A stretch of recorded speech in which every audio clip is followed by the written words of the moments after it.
The following is a Dowling Catholic sports presentation on Iowa Catholic Radio.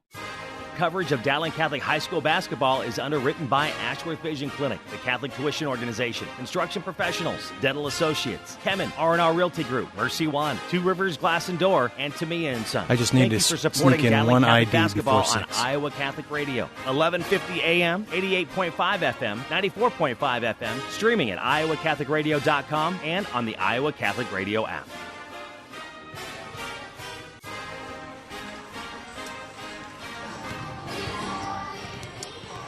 And good evening and welcome to high school girls and boys basketball tonight here on Iowa Catholic Radio. Dowling and Urbandale in a Central Iowa Metro League Central Conference matchup. First time these two teams will have met this year. They'll meet again later on in the season, but this game is played on Saturday night. Yes, it's Saturday night, and I got Deviney out of his Saturday routine on the Saturday, January 11, 2020, because last night we had a huge major storm that brought 3 inches of snow and no games. And, Steve, we're here tonight. Well, they were calling for, 7, 8, 9 inches? Yes, they were. Possibility of. Yes, they were. And I was thinking to myself, why do we live here? But then we we dodged a bullet, didn't we? Well, you tried to move. I mean, I know you're getting close to retirement. Mr. Vinny You just had another birthday here not too long ago, as I reminded you of. We're all getting closer to retirement. And all you did was retire and move from Windsor Heights to Johnston. That was it. Yeah, that's all. Hey, that's further north too. I mean, it's you wouldn't believe how cold the temperatures are up there. Can't believe your beautiful bride Tracy let you do that, but unbelievable. It is what it is, and we're here tonight on Iowa Catholic Radio. Dowling and Urbandale from the Urbandale Gymnasium. First time we've been here in a few years, as we've had this. I just telling Joe Heyman, the outstanding PA voice here at Johnston High School. We haven't been here in a couple of years because we've had our Iowa Catholic Radio Christmas party when these two teams have met on the first Friday in December. Well, that all changed this year because this game got moved to Urbandale in January. So thus we're here, and you notice we've got upgraded. We're no longer in the upper bleachers. We are courtside. That's next nice. to Mr. Kevin Oddie, the Dowling scorekeeper. Otter Nation. And you, so we are right next to the Dowling bench. We might hear some things tonight, folks, because our microphone is right on the court. Let's hope that it's all clean. All good. Family fun. But should be a good ball game here for the girls. Hey, I got to give a shout-out to our studio producer for Iowa Catholic Radio, Jeff Pickett, as he took his Friday night off and came over on Saturday. Jeff, thanks for opening up the studio and sitting in with us tonight. Appreciate all you do back there at Iowa Catholic Radio. But we are here courtside, Dowling girls and Urbandale girls, both teams, off 8 days. They did not play on Tuesday night like the Dowling boys did. So Urbandale's last game was last Friday night, as they're coming off a win last Saturday, as they defeated Council Bluffs Jefferson 54-35, and then losing Friday night 62-43 to the Johnson Dragons over at Johnson. So Urbandale girls coming off a 1-1 weekend last week, but they had the whole week off until tonight, and Dowling girls coming off a win last Friday night as Dowling defeating Ankeny Centennial 59-37 in the game you heard in Iowa Catholic Radio. Then last Saturday, Dowling girls taking on and knocking off number 1 Bennett Academy out of Chicago 69-58 over there in the Chicago suburbs. So that's great. Both teams played back-to-back nights and had a week off, and they're ready to go tonight. We should see a pretty good top 10 girls game here, Steve, with Dowling girls ranked 4th and Urbandale coming in this week at number 9.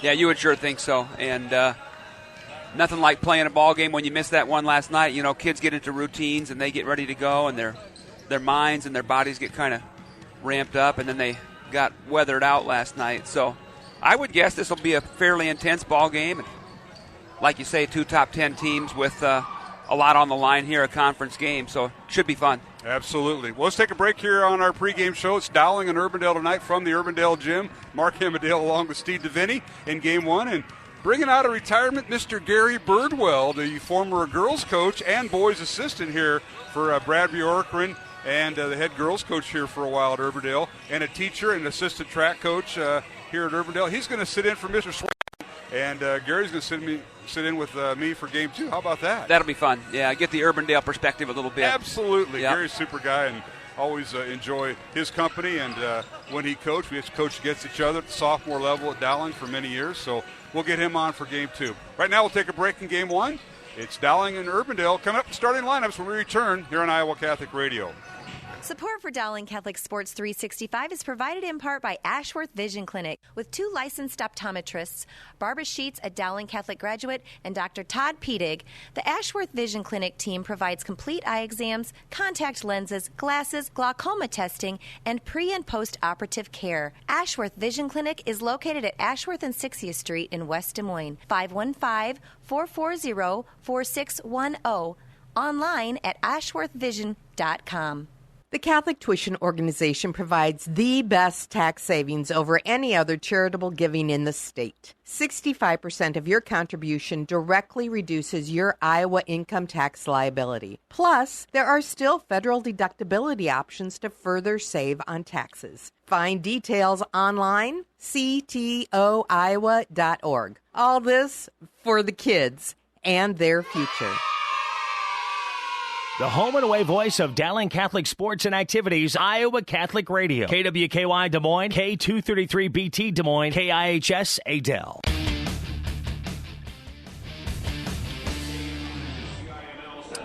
And welcome back to the Urbandale Gym. Mark Amadale, Steve DeVinny, as we get set for the starting lineups tonight here in Iowa Catholic Radio, the girls' game, Dowling and Urbandale. Let's talk about the visitors from Dowling. The Maroons right now are 8-2 overall. They're 2-1 in Central Conference play and ranked 4th in Class 5A. Kristen Meyer is the head coach, 4th year. 64 wins, 19 losses while at Dowling. Overall, 165 wins, 64 losses. Assisted by Joel Danner, Scott Babinet, Tom Donahue, and Lisa Smith. And the Maroons will start this lineup. Ella McVeigh, a 5'6 junior, averaging 3 points and 3 rebounds. She'll wear number 1 at one guard. The other guard is Caitlin Clark, 5'11 senior, averaging 33 points, 8 rebounds, and just under 4 assists. Leads the team with 30 steals and 33 made three-point baskets. She'll wear number 11. And the third guard is Emma Gipple, a 5'10 sophomore, averaging 5.5 points and 5 rebounds. Gipple will wear number 23. And at one forward, Grace Gaber. Gaber, 5'11 senior, averaging 10.5 points. She'll wear number 31. And the fifth player for the Maroons is number 45, Nai Tong, a 6'1 senior, averaging 4 points, 5.5 rebounds. So for Dowling, it's McVeigh, Clark, Gipple, Gaber, and Tong. Dowling comes in averaging 71.5 points on offense, giving up 52 points on defense. The Maroons lead this series 23-1 over Urbandale, going back to 2007-2008 season. Dowling's won 18 in a row in this series. Now quickly for the Urbandale Jayhawks, as we're going to get close to our national anthem here, Steve.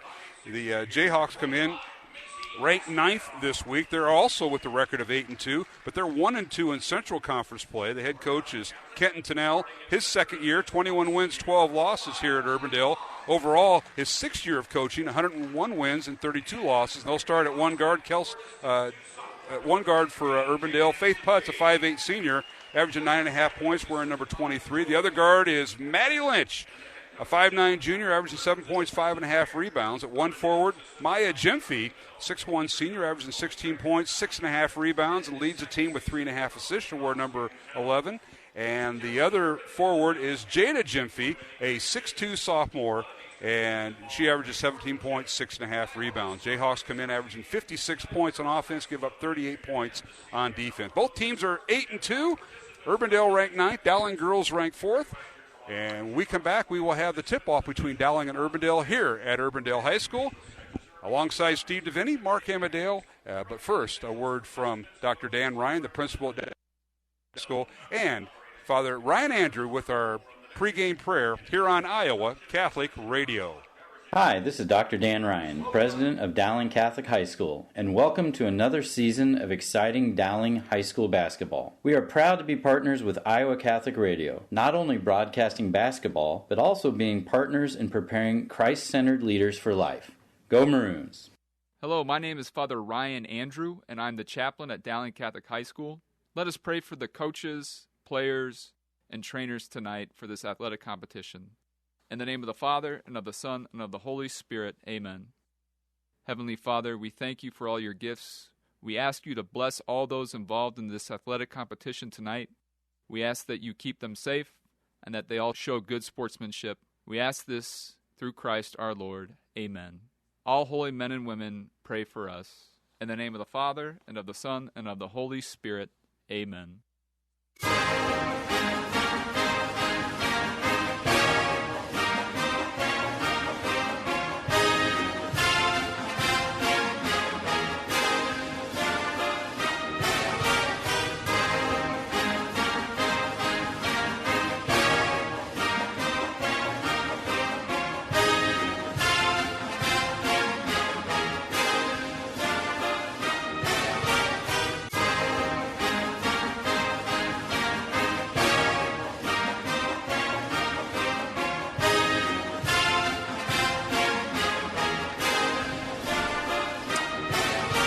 welcome back to the Urbandale High School Gymnasium. Alongside Steve Devaney, I'm Mark Amadale as we get set for Urbandale and Dowling, girls and boys makeup doubleheader from last night.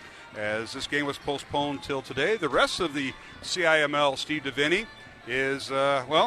are not playing tonight. I can tell you that. It's just Dowling and Urbandale making up last night's game, so they're going to go through some stretches here. This won't be our first storm of the year, and I'm glad Bill Watson, the athletic director here at Dowling, and Tom Wilson, Michael Connor, the athletic administration at Dowling, agreed to have this game played tonight and not be pushed with all those possibility of 3 or 4 games in a week later on. Yeah, good decision by both schools, good cooperation, and as you say, I can't believe it's the only game going on tonight. Only high school basketball game. Well, that's what I mean, but a lot of these other ones that got weathered out last night could have played tonight. Yes, they could have. Macy Gaskell was the 5th starter as she's replacing Kelsey Heller for Urbandale, who is ill tonight. She will not play. Gaskell, a 5'6" junior, averaging 3 points. And the tip is up, controlled by Dowling. They go left to right or south to north here at the Urbandale gym. Maroons, and they're all maroon uniforms with white trim. A lob pass underneath the Nitong, and it's tipped away and out of bounds to Urbandale as we're underway. Urbandale in their home white jerseys with their blue trim and blue and red trim with blue numbers. And, of course, they're led by the Jimfy sisters. Maya, the senior, averaging 16 points, and Jada, a sophomore, averaging 17 points, Steve. Yeah, really good players. We watched those kids play a year ago over here, and Maroons are in a man-to-man defense. Last time down the court on the first possession, Urbandale was in a 2-3 zone trying to keep the ball out of Caitlin Clark's hands. And now a long three coming for Urbandale. Good, and that's Jada Jimfy from the right wing three-point line extended. And the Jayhawks with a 3-0 lead early. Dowling with the ball. As you mentioned, 2-3 zone employed by the Jayhawks. Dowling on the perimeter. Clark skip pass over to Gipple. On the baseline, here is Emma Gipple. And now is good defense by Urbandale. They're all over the place. And are they doing a box and one, or are they, 2-3 zone as they double team Clark. She'll launch the three. Up good. Caitlin Clark for a 3 deep on the left wing. Yeah, that's a Toomey and Sons three-pointer, Steve. Unless they're going to extend out to about 23 or 4 feet. That's basically her shooting range. So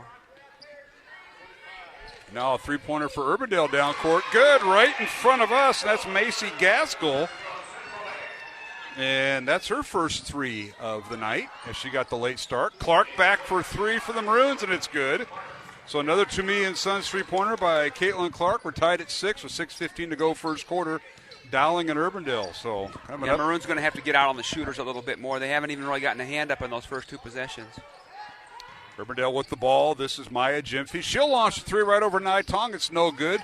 And the rebound out to Dowling and Gipple, or Grace Gaber, rather. Gaber sealed off the weak side and into the hands of Clark. On the baseline, it's Gipple for 3. It's good. Dowling 3 for 3 now from three-point range. That was a corner 3 left baseline. And Gipple with a Toomey and Sons three-pointer. 9-3 Dowling.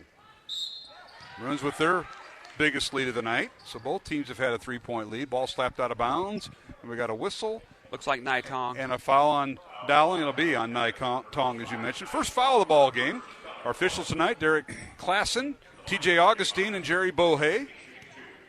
And 2 free throws coming for Urbandale. And the first one is up and no good by Maya Jimfy. Maya, 6'1" senior, leads the team with 12 blocks on the year. And tied with her sister, Jada, with 6.5 rebounds. They lead the team. Both free throws no good. Rebound Dowling. Maya going to UNI next year. She'll join another Urbandale player up, or who is in that league. That's Dee Dee Pryor, who went to Creighton to play basketball, and they'll be in the same league. A long 3, no good by Dowling. Weak side rebound. Dowling, now ball loose on the floor, and picked up by the Jayhawks, and that's Jada Jimfy coming away with it. As the rebound was had by Dowling, but ball slipped out of, I believe it was Gipple or Gaber's hands, and Urbandale on the scrum won it. Now Jayhawks for 3, right wing, no good. That's Maya Jimfy. Rebound Dowling and Gaber. Hey, Mark, the other Maya, McDermott at Johnston's also going to UNI. That's correct. A couple real good signs here from the CIML. Dowling with the ball, McVeigh with it. Skip pass from Nitong over to Gaber. The It's McVeigh, Clark, Gipple, Gaber, and Tong. And Urbandale stays 2-3, and they extend it. Here's Clark, 3 right in front of the Urbandale bench. It's no good, and a weak side rebound, a foul on Maddie Lynch. Good hustle that time on Dowling. And I think that was Gipple that had her boxed out.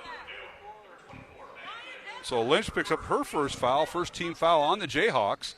4.5 minutes remaining, first quarter. Dowling 9.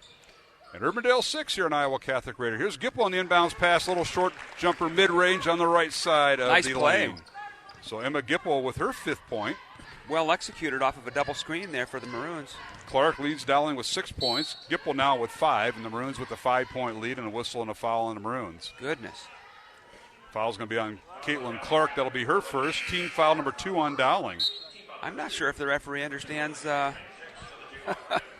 caliber of player. You were coaching today, weren't you? You're fired up. You were coaching today. That's a little touch foul there, if anything. But they're going to have to adjust to how it's being called. You just answered your own question. Or your own statement. Underneath Urbandale, a spin shot no good by Maya Jimphy. Ball out of bounds, and they say as Nai Tong went up with it, out of bounds to Dowling. Looked like it was off Maya Jimphy. Last night's games that'll have to be made up. Ames at Johnston. Ankeny at Ankeny Centennial. Can't believe they didn't play that game. I know it. Hoover at North, Lincoln at Roosevelt, Ottumwa at East. These games will be made up at a later date. A long 3 by Gabert's no good. Weak side rebound, Urbandale and Maya Jimphy. Trying to run on the Maroons. Yep, as they get it down court. And traveling called on the Jayhawks, Macy Gaskell. As they tried to run, Gaskell picked up and drug her feet. Traveling on Urbandale, Dowling basketball. And then Metro Conference game or Iowa Conference games, Waukee at Southeast Polk. Boy, that'll be a great girls matchup when they reschedule that. Fort Dodge at Valley and Marshalltown at Mason City. And now a steal by Urbandale all the way down court. And Nia Hickman, her shot up good. Hickman gets in the lineup and she shoots and scores for the Jayhawks. Almost appeared to be like a wet spot or something on the floor. Emma Gipple just slipped and fell without any contact or anything. 11-8, Dowling with the lead. 3.5 minutes remaining. The ball tipped out of bounds, and good defense that time by Maya Jimphy. Boy, the Jimphy girls are 6'1" and 6'2". Oh, yeah. Quite a presence in the paint. Dowling won both meetings last year. Defeated Urbandale on 61-48 at Dowling at Urbandale, and 73-71 at the Dowling gym in both matchups. Spirited games last year. Oh, absolutely. Yeah. And now the ball knocked out of bounds. It'll be turnover against Dowling as Maddie Lynch gets set to check in for the Jayhawks. Did you say that the Maroons have a 23-game winning streak? Yes, they do. Three-pointer up and good by Macy Gaskell. That's her second three-pointer of the first quarter. She leads Urbandale with 6 points, and she got the late start due to Kelsey Heller's illness. Now we got a whistle and a foul called as Dowling with the basketball. We got substitutions set to come in. They check in right in front of us. Foul is on number 25, Macy Gaskell, her first. Team foul number 2 on the Jayhawks. As McVeigh and Gipple will check out. Checking in for Dowling for the first time tonight. Meg Simplot also in there. Lexi Bowles. And one more, I believe, yeah, Steve. Freshman Julian Moore, number 21. Yep. Just saw her dad earlier. He said hello. Enjoyed our interview with his daughter up at Ankeny in one of our early games at halftime. You know, I'm gone by the time those happen. Yeah. I mean, I'm not on the radio. You're listening to him. Or I'm at the gym watching the boys, but I'm just not on the air. She's had a good year for a first-year player. Absolutely. Tied at 11, 2:45 remaining. Urbandale drives baseline. Shot no good. That's Maddie Lynch, and a whistle and a foul on Dowling. And 2 shots coming for Urbandale. Fouls on Grace Gaber, her first. Good aggressive drive there by Lynch on the baseline. Maroons were a little tardy getting back over there to try to pick up a charge. Free throws coming for Lynch. First free throw, no good. 0 for 3 now tonight on the night for Urbandale. Tonight's game on Iowa Catholic Radio, brought to you in part by Ashworth Vision Clinic, Construction Professionals, Dental Associates, and Kemen. Second free throw coming, and it's also no good. 0 for 4 of the Jayhawks from the line. Rebound cleared out of there by Dowling, and the Maroons take it up court. And here is a pull-up jumper. Left elbow no good by Clark. Rebound Lexi Bowles. Gets it underneath to Caitlin Clark. Her shot up, no good. Rebound Urbandale and Faith Putz. A couple of shots there for Dowling. Couldn't make them fall. Now here's Putz in the lane. Leaves it for Hickman. Gets it underneath to Gyamfi. Her shot no good. Good defense by Bowles that time for Dowling, and a rebound Bowles. Post defense by both teams has been really strong. Here's Clark, reverse layup, good. Basket will count. The foul on Urbandale, and Caitlin Clark went to the right side and then decided to go behind her back and score on the left with the left hand. And the whistle and the foul on Urbandale, and they'll whistle it on Macy Gaskell, her second here, Steve.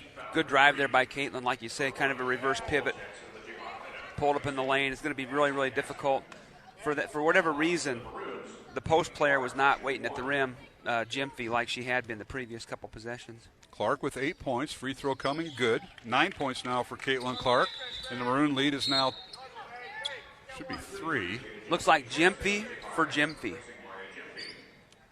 Is that right, Kevin? The score, it should be 14-11. Yeah. The scoreboard, okay.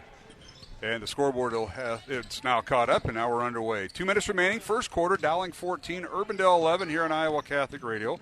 Dowling stays man-to-man. They've been in it the whole game. Long three by Faith Putz, top of the key. It's no good. Weak side rebound, Moore.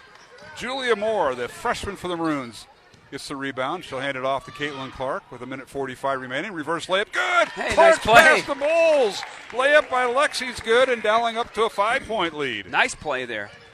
Good feed by Clark, and nice reverse Mike and drill. Now the ball thrown in the back court, and this will be over and back on Urbandale. Turnover on the Jayhawks will be Dowling basketball. How about that pass by Caitlin Clark really to Bowles nice. Underneath? She threw that from just over half court. That was a bullet. That was no changeup or slider for you baseball people. That was a four-seam fastball. Long three, good, top of the key. That's Caitlin Clark, about 2 feet behind the top of the key, and another To Me and Sons three-pointer by Caitlin Clark. Caught that in rhythm coming from the weak side. Maroons' lead is now 8 over the Jayhawks, and now a whistle and a foul called on Dowling, as checking in the lineup for Urbandale is McKenna Cole, and she's fouled by Bowles. So Lexi with her first foul, and team foul number 4 on Dowling. 3 team fouls on Urbandale. We've got 1:17 remaining in the first quarter. Dowling by 8. Free throws coming for Urbandale's McKenna Cole, a 5'5 junior, averaging 3.5 points, and she gets the Jayhawks off the snide at the free throw line. Jayhawks were 0 for 4. They're now 1 for 5 with the first free throw good by McKenna Cole. Converted that one. Now Nai Tong returns to the Dowling lineup. She'll replace Lexi Bowles. The rotation of the post players for the Maroons. Like that. I think Lexi might, her second foul or just her first? First. Okay. I know Nye has one as well. And the second free throw is good by McKenna Cole off the bench for head coach Kenton Tennell, his second year here at Urbandale. And it cuts the Dowling lead to 6, 19-13. Urbandale stays 2-3 zone. McVeigh with it. Skip pass over to Moore. Julia in the corner it goes. Moore for 3. It's good! That pass came from Meg Simplot to Julia Moore, and Simplot with the assist, and Moore with her first 3 of the night. Another To Me and Sons three-pointer. I want to remind you, don't forget, it's not too early to stop by To Me and Sons tonight, 1501 Southeast 1st Street, just south of Principal Park in downtown Des Moines. As Urbandale coming down court, a shot in the lane, good. The basket will count, and a foul on Dowling. And the foul will be on Julia Moore, her first. And free throws coming for Faith Putz, who gets her first basket of the night. As Brianna Rodriguez will be into the Dowling lineup, and she replaces Julia Moore. Maroons have, I think, 5 3-pointers in the first quarter. And the free throw good by 3 for Clark. Putz completes the traditional three-point play. That's her first 3 points tonight. 22-16, Dowling by 6. 40 seconds remaining first quarter from the Urbandale Gym on a post-storm CIML Conference Central game tonight here. And underneath is Nai Tong. Her shot's no good, and a whistle and a foul on Dowling off the rebound. Ty missed the shot. She was inside. McVeigh picks up the foul, her first. Yeah, actually pretty good post move, but with 6'1" and 6'2" right around you, there was definitely traffic. 30 seconds remaining, and Urbandale will dribble up court. This is Jada Gyamfi, the younger sister of Maya, a sophomore. Hands it off between the circles to Faith Putz. Over to Jada Gyamfi. Putz in the lane, and she's going to wave the shot off, and we got a foul on Dowling before the shot. Guess what, Mark? That's already the bonus here for Urbandale. Fouls on Simplot. That'll be Meg's first foul. Calling things relatively close. 17 fouls, you said, Steve. 17 foul on Dowling, 3 on Urbandale. Out of the Dowling lineup will be Meg Simplot. Back in is Gaber. 10 seconds remaining in the first quarter. And it's a 1-and-1 free throw. It's no good. Urbandale not hitting the free throws. Putz missed the front of a 1-and-1. Rebound Dowling and Clark with 4 seconds. Caitlin in the corner, McVeigh. Back to Clark on the baseline, a whistle and a foul. Probably not a bad foul that time by Jimfy. Yeah. Good on Jada. So Jada, 1/2 Jimfy. of 1 second here, Mark. Yeah.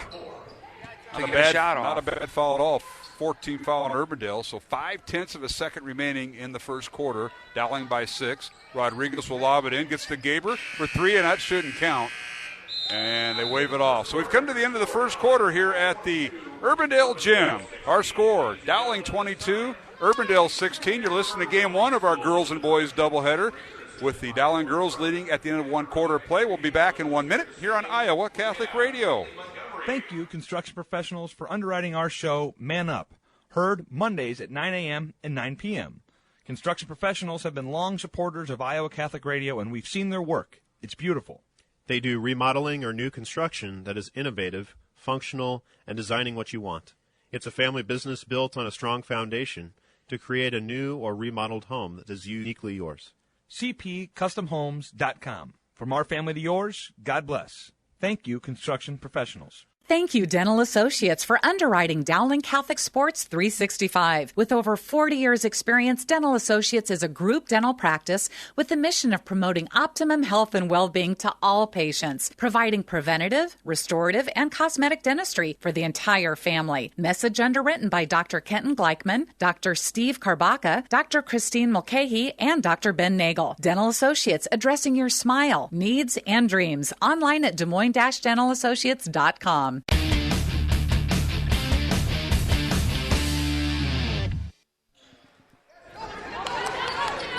And we're back here at the Urbandale Gym, underway here in the second quarter. Urbandale with the first possession of the second quarter as Dowling leads at 22-16. Jayhawks with the basketball. A shot no good by Faith Putz, but she gets her own rebound and draws the foul, and free throws Looks coming. Like Gip. You know, Gip tried to contest the shot, and then she was a little bit tardy for the rebound, and so she accidentally bumped into the shooter. Good call by the referee. First free throw, no good, and Urbandale is struggling from the line tonight. They are now 3 of 9 at the free throw line. They were 3 of 8 during the first quarter. Dowling 1 for 1 at the free throw line. And that is the 8th team foul on Dowling, as the second free throw is good by Faith Putz, who's 2 for 4 at the line tonight and has 4 points. And it's 22-17, Dowling by 5. And back to your statement earlier, yes, Dowling has won 18 in a row over Urbandale in this CIML series, as they're both in the same conference. That means they've been playing each other twice since back before 2010. And now a reach-in foul on the Jayhawks as Clark had the basketball. And foul will be on McKenna Cole. That's her first. So team foul number 5 on the Jayhawks. Dowling will inbound with 7:20 remaining here in the second quarter. Maroons by 5 and the basketball. Dowling going left to right towards the north basket here at Urbandale. We're in the South Gym, the newer of the two gyms. The North Gym, that's where Mr. Deviney played back in his days between Marshalltown and Urbandale in the old CIC. You know, the CIC we had nothing to do with, Mark. We were the Big 8. We were up in Waterloo. Oh, that's right. You had the Waterloo and Fort Division. Dodge. All right. Cedar Falls, Mason City. I forgot about that. Ames. That'd be a non-conference game for you, maybe. Jumper in the lane, no good by Dowling. Rebound, Urbandale. Jayhawks have it. Three-pointer in the corner, no good by Putz. Offensive rebound, a whistle, a foul on Dowling. That'll be team foul number 9 in the Maroons. And you can see it from here. Yep. We've been a little bit critical of some of the touch fouls, but those last 2 on the Maroons are just silly fouls by the Maroon players. And if you're trying to compensate and react late, you're usually going to get a foul, especially on a loose ball foul like that where the shot was up. And the first free throw good by the Jayhawks. I believe that's the second foul on Ella McVeigh. It is. Yep. Maya Jimfrey makes both free throws for her first 2 points tonight. She's now 2 of 4 at the line. She was 0 for 2 in the first quarter. And here's McVeigh for 3 in the corner. It's no good for Dowling. 22-19. Dowling by 3. Pressure in the backcourt by the Maroons. Clark bothering Maya Gyamfi, and now the Jayhawks advance into the front court. Here's McKenna Cole with it, who's in there. Underneath, a shot off the glass, no good by Faith Putz. And a loose ball foul called on Dowling as the rebound came down to Maya Gyamfi, and a foul on Nai Tong of Dowling. So Tong's second, and she becomes the second Maroon to pick up her second foul. And Lexi Bowles off the bench for Dowling along with Julia Moore. Mark, the last few possessions for the Maroons, the zone defense that Urbandale's playing has caused a little bit of havoc. Maroons are not getting good shots. They're not getting the ball in the paint. They're settling for threes. Cut the deficit. What was the deficit at the quarter? 6, 7 points? 6. Yeah, now it's a 2-point game. Second free throw also good by Maya Gyamfi. She now has all 4 of her points at the free throw line, where she's 4 out of 6. And it's 22-21. Dowling's 8-point lead, now down to 1 here in the first half. Bowles with it to Gaber. Urbandale stays 2-3. Bowles left elbow. Looking inside. Clark posting up. Bowles down the lane, draws the foul. So kind of a strong move by Lexi, but Jada Gyamfi will commit the foul, and that will be her second. And that is the second Jayhawk with 2 fouls. Macy Gaskell with the other. Says our official Derek Klassen, who made the call. This is that was another example of a call that you don't see every night in the CIML. It wasn't a whole lot of contact. Gyamfi left the game with her palms to the heavens. Asking her coach, what was that? Clark for 3. It's up and missed everything. Out of bounds, saved by Bowles, and they say she stepped on the baseline. And Caitlin. Good hustle. Shot the ball where she made 2 of her first 3 shots tonight from the left wing, about 2 feet back of the three-point line. That one airballed. Out of bounds to Urbandale. The Jayhawks can take, their second lead of the night. They led by 3 early and then have not led since early in the first quarter. Tonight's game on Iowa Catholic Radio brought to you in part by Mercy One, Two Rivers Glass and Door, Catholic Tuition Organization, and R&R Realty. Mark Emmerdale, Steve DeVinny, courtside here at the Urbandale Gym as we're right next to the Dowling bench on the south end of the scorer's table. Mr. Kevin Oddie, the Dowling official scorer, next to my partner, Steve DeVinny. 5.5 minutes remaining. Dowling by 1 here in the second quarter. Now Urbandale just trying to get organized, Steve. They're trying to get into a set play, and they're going to run it off of Faith Putz. Putz down the lane, layup good, and Urbandale takes the lead with the basket by Putz. After a really, really high-scoring first quarter, baskets are more difficult to come by here in the second quarter. 6 points for Putz, and Urbandale by 1. And here's Gaber with it, and she draws the foul.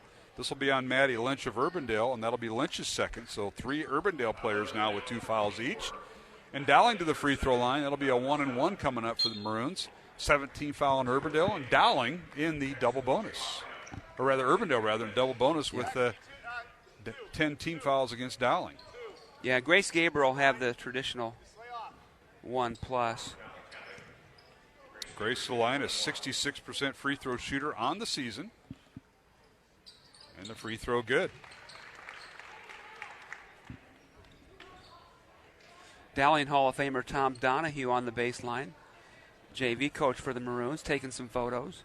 Well, they didn't play today. Okay. They moved the Urbandale-Dowling lower level games to Thursday night here at Urbandale. That'll involve Mr. Donahue's JV1 and JV2 teams. Yep. Along with the Dowling freshmen and sophomore boys. They'll play Thursday here. Varsity's making it up tonight. We're tied at 23 as Gaber goes 1 for 2 at the line. That's her first point of the evening. Under 5 minutes to play, and now Urbandale with the ball. Gyamfi gets it over to Gaskell. Stolen away by Dowling. Simplot with the steal right in front of us. Out to Gaber. Gaber attacks the left side. Down the Bowles on the baseline. Her shot up. Good. Bowles went right around McKenna Cole, and Lexi with her 4th point. Muscled her way right. Got her feet set. Nice left-handed shot from That's Dowling's block. First field goal of the second quarter. Yeah, we've kind of gone into some. And it's 25-23, Dowling by 2. And in the lane, a shot no good by Hickman. Anaya Hickman draws the foul, and she'll get 2 free throws. Fouls on Dowling's Emma Gipple, her second.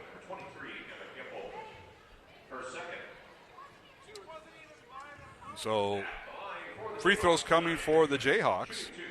Tonight's game on Iowa Catholic Radio brought to you in part by Kemen Dental Associates, Construction Professionals, and Ashworth Vision Clinic. First free throw good by Anaya Hickman, 5'3" senior. That's her first free throw of the season right there. Joined us late. Kelsey Heller not playing tonight, has flu-like symptoms, and neither is Lorraine Kua, a junior, also a junior for Urbandale, not dressing tonight. She is injured, so Urbandale a little short-handed tonight, Mark. Short-handed, yes, indeed. Second free throw no good by Hickman. Rebound Dowling. Start went to Macy Gaskell instead of Heller tonight. Gaskell usually comes off the bench. Now top of the three for three by Simplot. No good. Ball slapped around. We got a loose ball foul on Dowling, and free throws coming for Urbandale with 4 minutes, 10 seconds remaining here in the second quarter. Foul will be on Bowles, her second, and free throws coming for Gyamfi, and this will be, I believe, Maya. So Maya Gyamfi will shoot 2 for the Jayhawks. It's a foul fest tonight, Mark. I think that was over the back on Lexi. Gyamfi's first free throw good. After missing her first 2, she's now hit 5 in a row, and we've got a timeout on the floor, a 30-second timeout. We'll keep it here. Along with Steve Devaney, Mark Hamadale, our studio producer tonight here on Iowa Catholic Radio is Jeff Piggott. We want to thank Jeff for being part of our broadcast tonight from the Urbandale Gymnasium. Our thanks to Billy Watson. When he found out Coach Birdwell was going to sit in with me for the boys' game, we got elevated from the Euchre seats down to courtside and the Steve Devaney seats where we belong. It's all about who you know, Mark. Or who's part of the broadcast, either way. I know they didn't ask Mr. Oddie who he cared to sit by.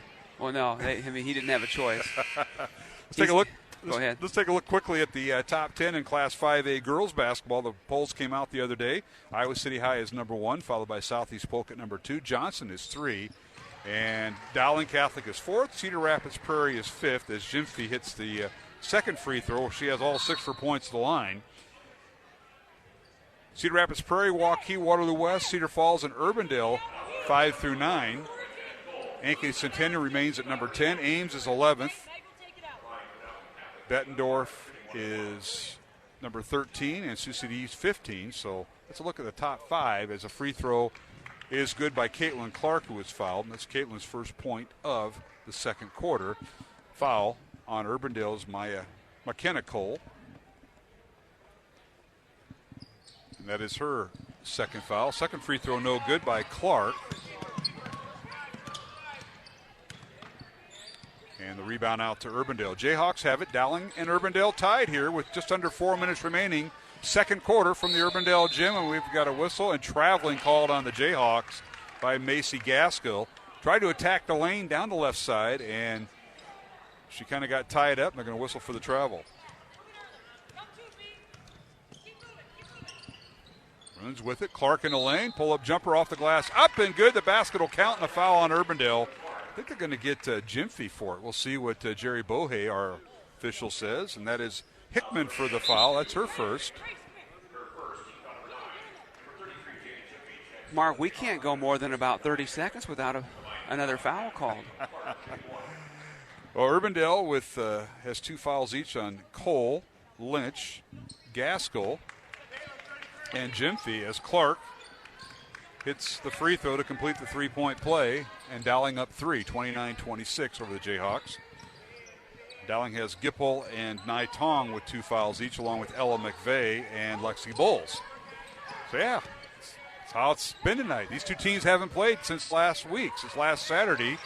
Dowling a win in Chicago, and Urbandale a win right here over Council Bluffs Jefferson. Three-pointer in front of us, no good by Urbandale's Gyamfi. Weak side rebound by Macy Gaskell, and a foul on Dowling, and free throws coming for the Jayhawks. This will be a double bonus. Fouls on Dowling's Meg Simplot, her second, and 2 free throws coming now for Gaskell. For a young lady who is a late start due to the illness to Kelsey Heller of Urbandale, Gaskell's had a pretty good night. She's hit a pair of threes and now goes to the free throw line where she misses the first. She has 6 points in a rare starting role. She's played really aggressive against the Maroons so far. Second free throw is no good. Weak side rebound to Rodriguez. We got a line violation on Dowling. I don't know if they got Clark for going in there early as Rodriguez got the rebound, but this will be a redo. So Gaskell gets a chance to go 50% from the line, and she does. Hits the second free throw. And the Jayhawks have cut the lead to 2. It's 29-27, Dowling. 3:10 remaining over Urbandale. Clark down the lane. Her shot no good as she attacked from the left side. Rebound Urbandale. Gyamfi with it.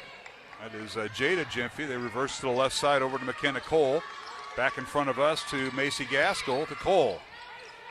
Out top it goes to Jada Gyamfi, and the Jayhawks will reset their offense.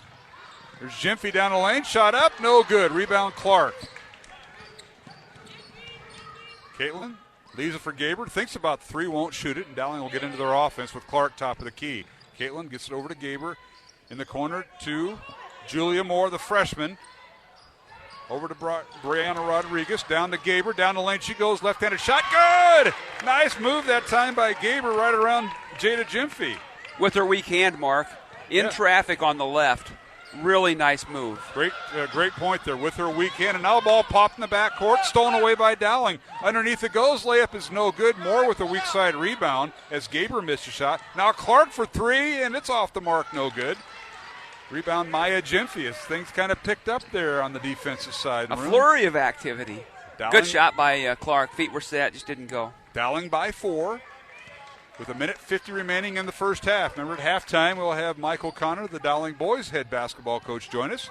Kind of preview the Dowling and Urbandale boys game that comes up right after this here on Iowa Catholic Radio. Down court, a shot with the left hand, no good by Macy Gaskell. Rebound Dowling and Clark. Possession arrow favors Dowling. 1.5 remaining in the half. Clark for three, good.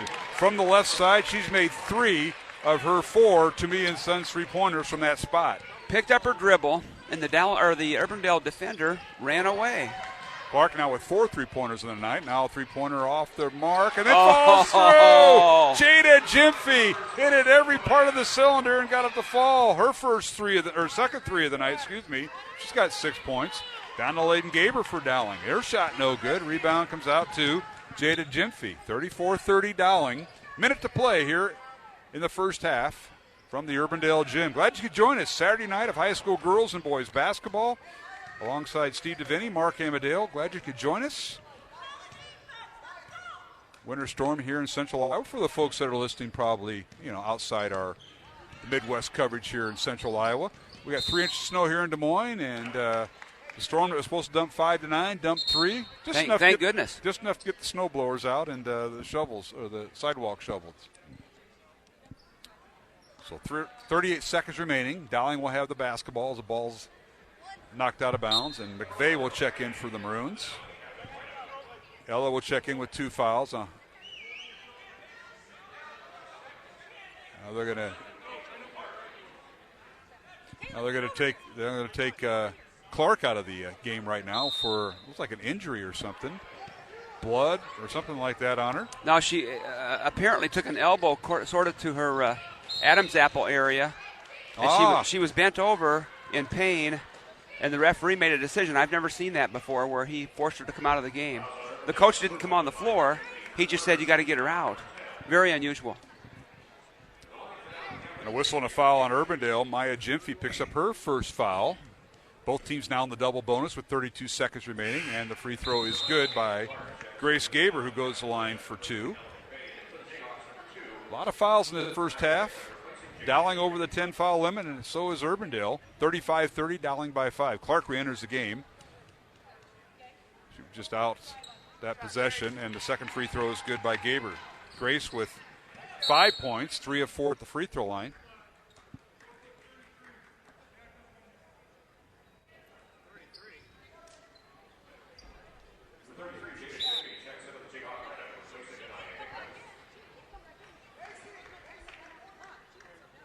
And their substitution problem going on right now. They just put Gyamfi in. That was Jada Gyamfi.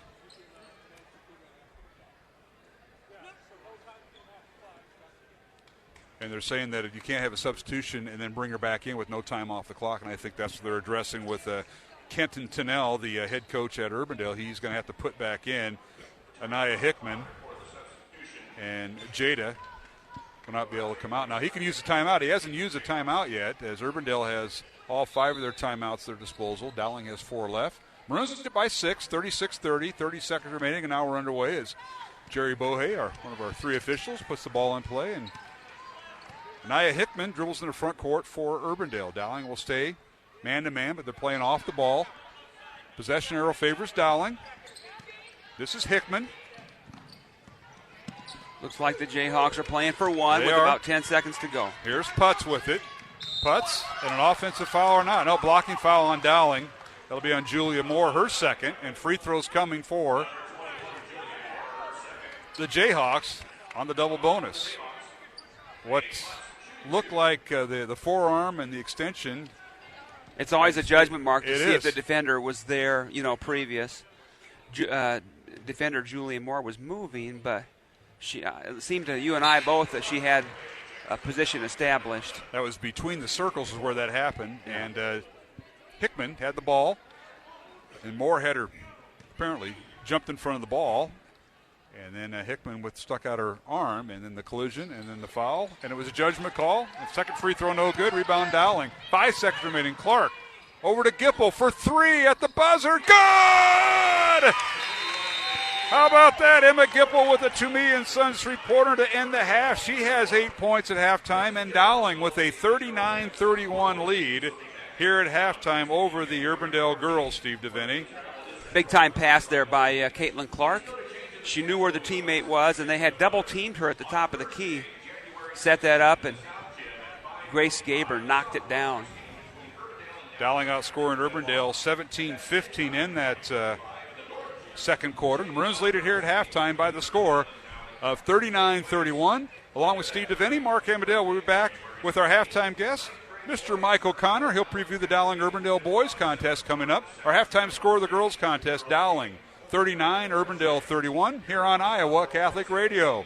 Support for Iowa Catholic Radio's broadcast of Dowling Catholic sports and activities is provided by Chemin, a global ingredient manufacturer using science to transform the quality of life for 80% of the world. Chemin is on the leading edge of molecular science, manufacturing more than 500 specialty ingredients for the human and animal health and nutrition, pet food, aquaculture, nutraceutical, food technologies, crop technologies, and textile industries. Chemin strives to sustainably transform the quality of life every day for 80% of the world with their products and services. Chemin, using science to transform the world. Online at chemin.com.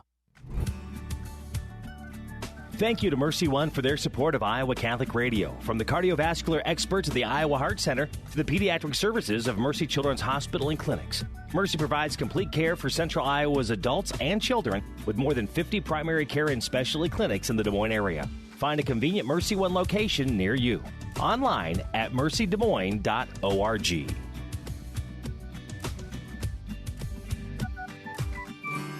The home and away voice of Dowling Catholic sports and activities, Iowa Catholic Radio. KWKY Des Moines, K233BT Des Moines, KIHS Adel.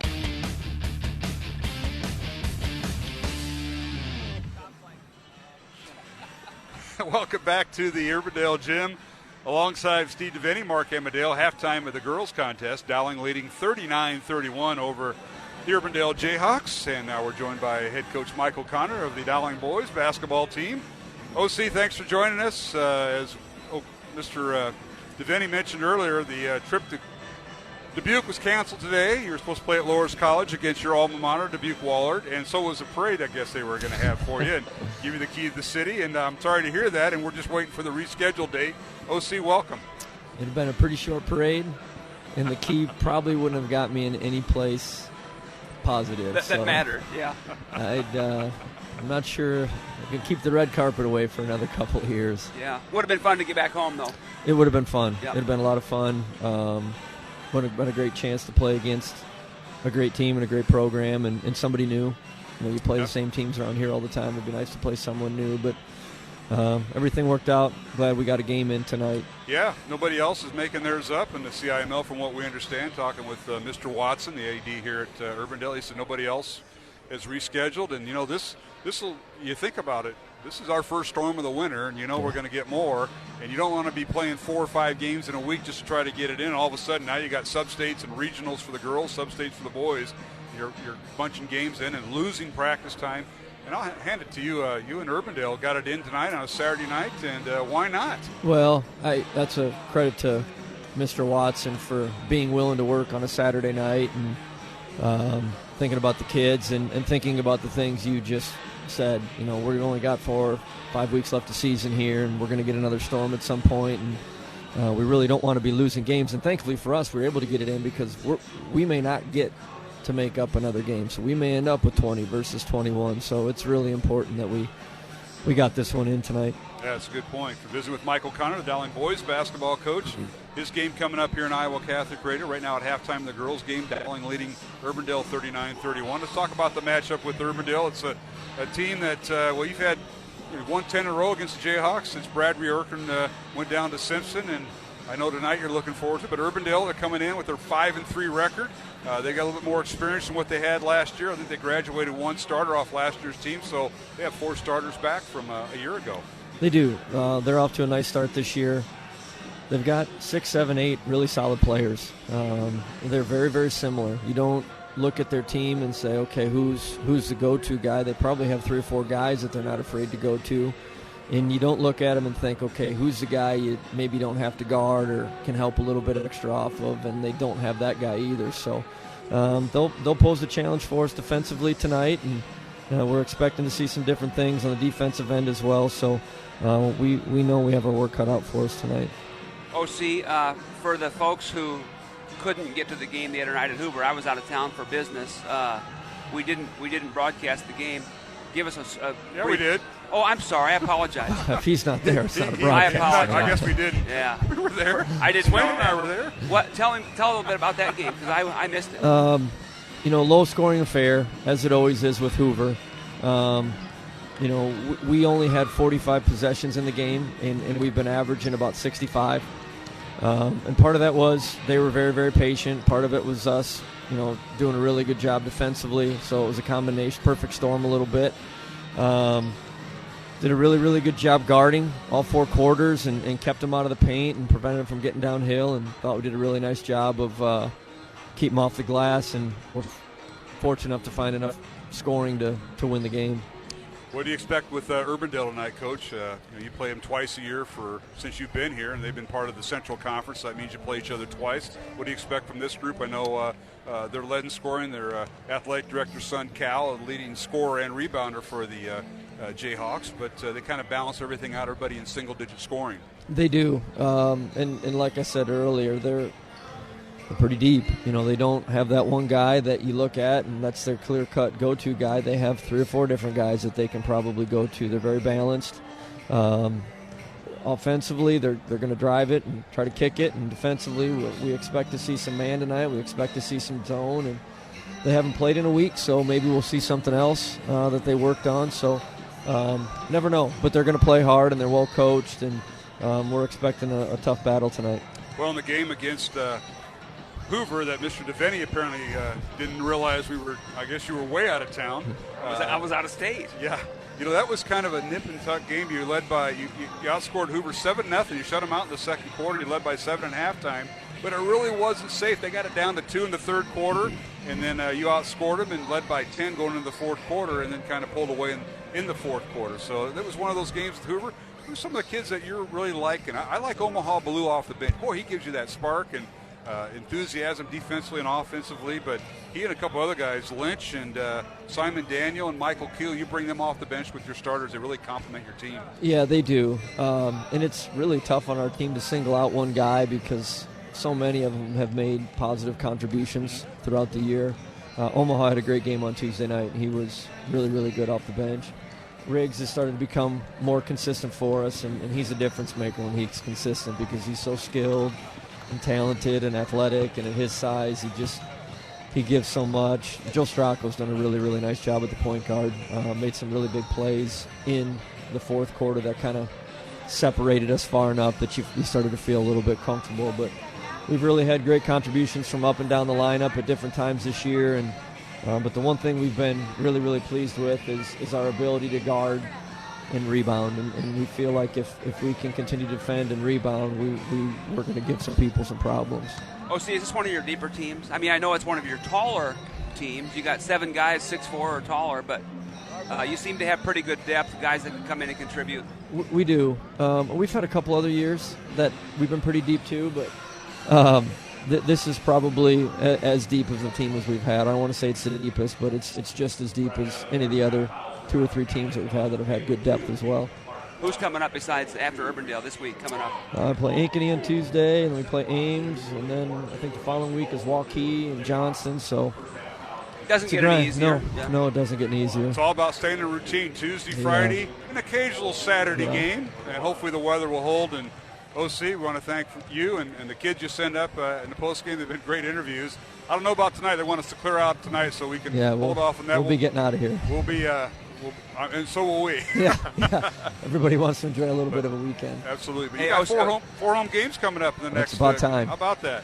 What are they going to do up in Dubuque now? The Chamber of Commerce spent like thousands of dollars getting ready for your appearance. Well, who's honestly, going to pay them back? Let's call a spade a spade. That was really for Wags. Oh. It wasn't for me. So assistant coach Nick Wagner, awesome. also a Dubuque native. Yeah, we forgot did that. about that. It was a ploy to get Wags home. Michael Connor, thanks for joining us. Thanks, guys. Michael Connor, the Dowling boys basketball coach. We'll take a break. He can give Coach Danner his chair back. As we get set for the second half, we'll take a 1-minute break and return our halftime score. The Dowling girls leading Urbandale 39-31 from the Urbandale gym. We'll return with the start of the second half. Along with Steve DeVinny, I'm Mark Amadale here on Iowa Catholic Radio. Support for Dowling Catholic Sports is provided by Two Rivers Glass and Door, creating commercial glass and aluminum storefronts. Also serving your home needs by creating custom frameless shower doors, mirrors, glass tabletops, and specialty glass. Two Rivers Glass and Door. Design, fabrication, and installation. 515-222-4860. Online at tworiversglass.com. Two Rivers Glass and Door. Serving imaginations since 1992. Thank you, R&R Realty Group, for supporting Dowling Catholic Sports 365. R&R Realty Group is an Iowa commercial real estate owner and developer that provides services for all commercial real estate needs, including brokerage, interior space planning, real estate management, construction, and more. R&R Realty Group has been accommodating business expansions and real estate solutions since 1985, solving commercial real estate needs. R&R Realty Group, establishing long-term relationships built on trust.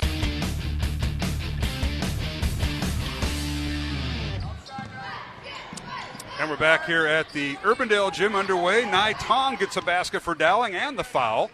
Foul's on Urbandale, and that will be on the Jayhawks, Jay Jimfy.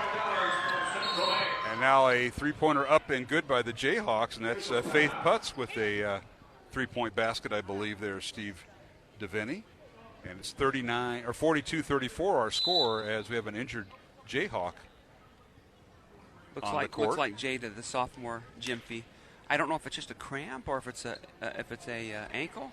It looks like they're working on her lower leg, and we've got a timeout on the floor. So just to catch up, Dowling scoring on their first possession.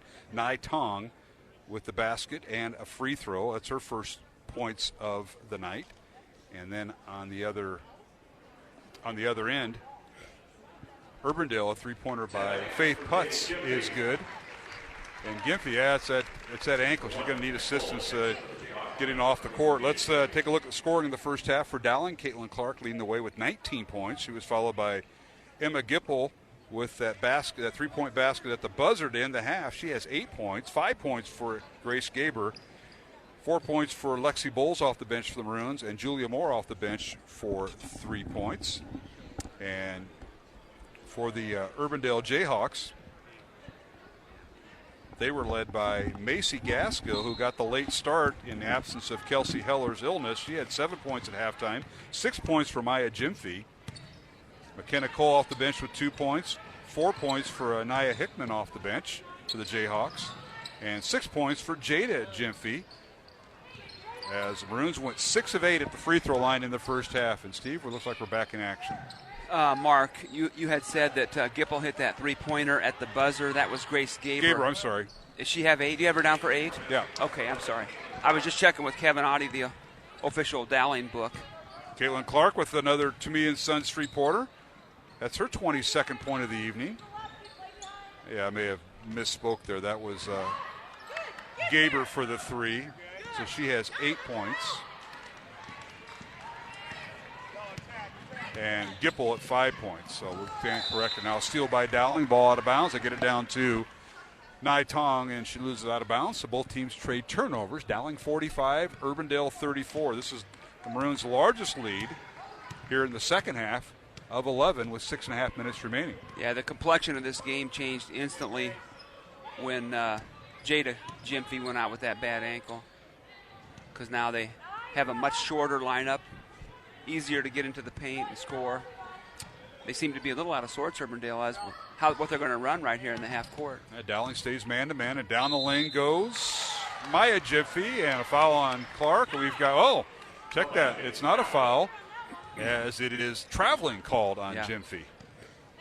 Urbandale at the free throw line. Steve, we talked about them struggling. Went 3 of 8 in the first quarter, 10 of 14 in the second quarter. They're 13 of 22 from the line tonight, compared to Dowling's 6 of 8. Now the Maroons with the basketball. They work it inside and whistle a foul on Urbandale. Yeah, the foul will be on Maya Gyamfi, her second. Referee called it before the shot. Heck of a move in the paint there by Nye. Jayhawks inbound the ball, and it's tipped out of bounds off of Urbandale as the Maroons inbound it. McKenna Cole got a hand on it as Gaber throwing it in.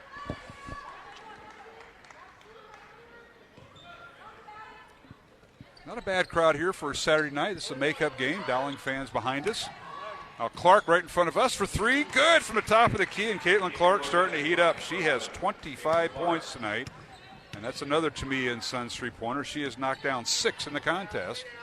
Top of the key plus about 3 feet. 14-point lead for the Maroons. 48-34. As we mentioned, Dowling has won 18 in a row over Urbandale, dating back to the 2007-2008 season. Now a whistle and a foul called as Urbandale attacking the glass.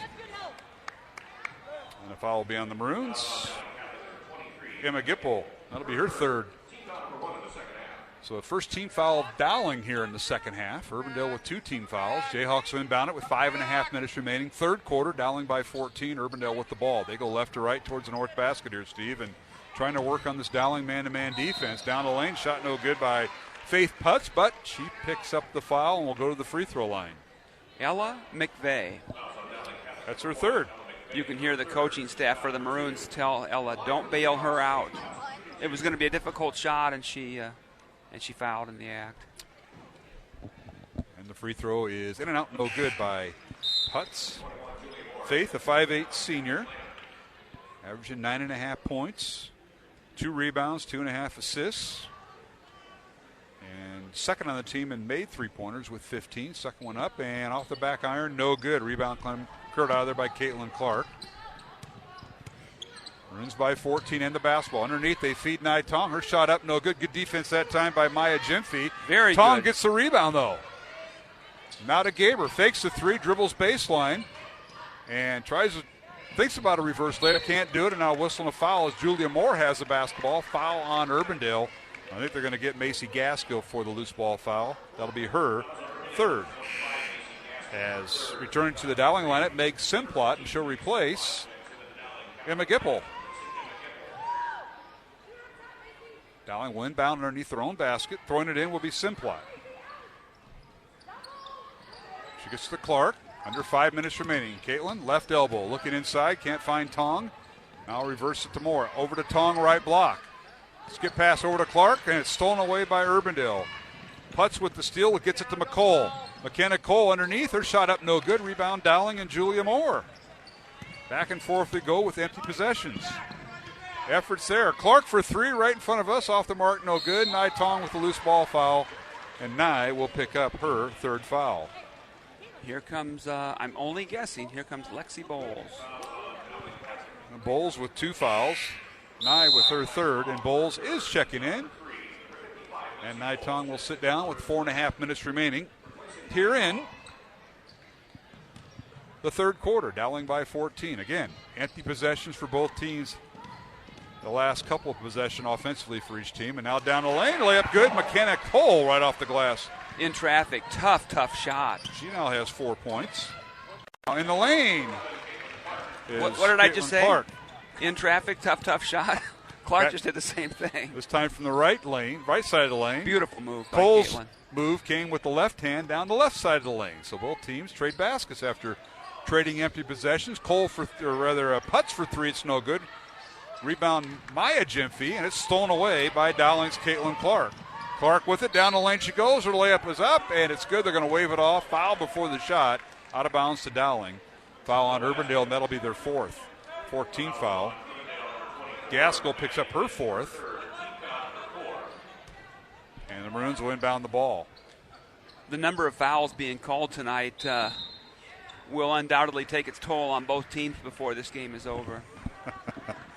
The battle of wills, as Urbandale went to the line 22 times in the first half. Dowling went to the line 8 times, and now re-entering the Urbandale lineup is Jada Gyamfi. Well, she's back. I thought she had that bad ankle. Maybe they wrapped it up. They did. And appears to be moving just fine. And she has the basketball. So, yeah, she got retaped, you can tell. As Urbandale with the ball. That's a big addition for both guys. Gyamfi girls in the lineup. Maya, the senior, number 11, and Jada, the sophomore, number 33. Urbandale with the ball. Now tied up with it is McKenna Cole. Gets to Faith Putz. Also in there for Urbandale, the 5th player, is Maddie Lynch. So Jayhawks back to their starting 5. Dowling stays man-to-man. They've been in it all night defensively for the Maroons. With it is Jada Gyamfi. 3:15 remaining in the third quarter. Dowling by 14. Good defense by the Maroons. Now launching a 3 is Jada Gyamfi. It's no good, but her sister Maya, weak side rebound and draws the foul. She tried to put it up, and I think it'll be on Gaber. We'll see. Yeah, I think that's right. So Grace will pick up her 2nd foul. Makes a big difference when those sisters are in the game at the same time, Marr.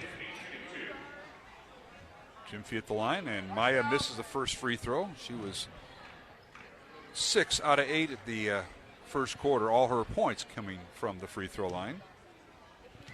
Maya, a UNI recruit, and the second one good, and a senior. Goes 1 for 2. Fine player, really good athlete. Can play inside and out. So Maya Gyamfi and Maya McDermott will both play for UNI exciting. From Johnston. Now Maroons with the basketball on the offensive end, leading by 13. Bowles from the right elbow. Her shot no good. Rebound cleared out of there by Maya Gyamfi. She's shaking off that ankle injury.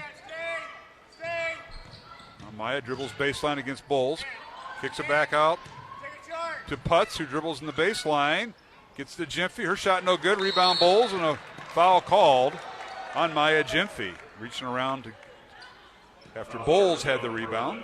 Yep. And that'll be the 15th foul on Urbandale. Stop on the whistle. Dowling will inbound the ball. As Maroons now with Julia Moore in the backcourt, along with Meg Simplot, Grace Gaber, Caitlin Clark, and Lexi Bowles. So 2 starters remain. Clark in the corner for 3 on the left side, no good. With the shot, the rebound Dowling and rebound Urbandale and Jada Gyamfi to Maya Gyamfi for 3, good. One Gyamfi to the other, and Maya with a 3-pointer. That is her first field goal of the night. She now has 10 points. Now the Maroons working inside, and the shot's no good. Rebound Urbandale with 2 minutes remaining in the quarter. Urbandale's cut it to 10. After Dowling led by 14, 3-pointer, good! That's Jada Gyamfi. It's raining Gyamfis here in the South Gym in Urbandale. We've got a full timeout called with 1:55 remaining in the third quarter. Dowling 50, Urbandale 43, back in 1 minute here on Iowa Catholic Radio. Thank you to Toomey & Sons for your support of Dowling Catholic High School basketball. Toomey & Sons is an Italian family restaurant with old country authentic Italian food. Enjoy the local atmosphere where you may even spot a priest, politician, or even Willie Farrell. Take advantage of Toomey & Sons bocce ball court with the kids while enjoying Toomey's homemade bread, pasta, and real Italian homemade desserts. Toomey & Sons is located on Southeast 1st Street, just south of downtown Des Moines, and around the corner from Graziano Brothers. 515-282-7976, ToomeyandSons.net. Hello, my friends. Father Wade Menezes here of EWTN's Open Line Tuesday, where topics of faith, family, and fellowship are discussed each week, along with my giving general pastoral advice and catechesis. I'm asking you to faithfully support your local Catholic radio station, help give the Catholic faith to others by promoting solid Catholic programming in your local area. I strongly encourage you to become a faithful steward to your local Catholic radio station. You can give securely online at iowacatholicradio.com, the Iowa Catholic Radio app, or call 515-223-1150.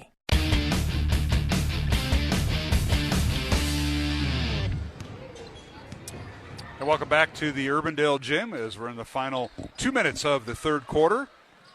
As Dowling leads by 7, 50-43 over Urbandale. Our Jayhawks went on a nice little run.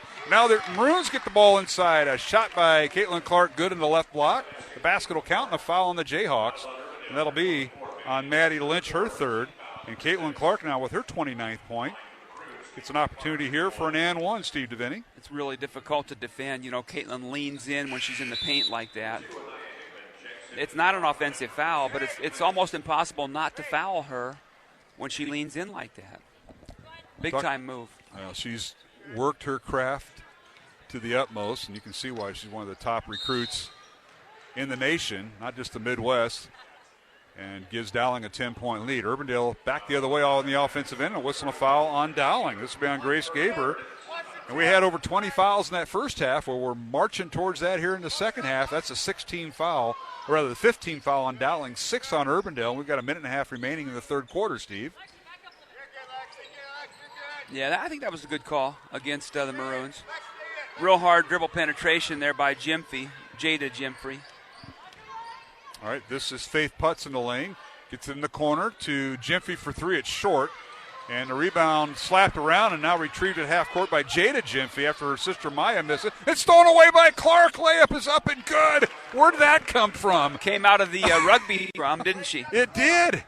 3-4 different kids went to the floor, but nobody could secure it. It looked like Jimfrey had control of it at half court as the ball was poked away. A couple bodies on the floor, and all of a sudden Caitlin Clark gets the ball and hits the layup and giving Dowling now an 8-point lead with 50 seconds remaining in the third quarter. Jayhawks with it, and Aya Hickman in there. A corner gets in the corner to McKenna Cole for three, and it's good. So McKenna Cole with her 7th point off the bench. 9-point game, Mark. 55-46. Possession arrow favors Urbandale, but Dowling with the ball. Will they hold for one with 30?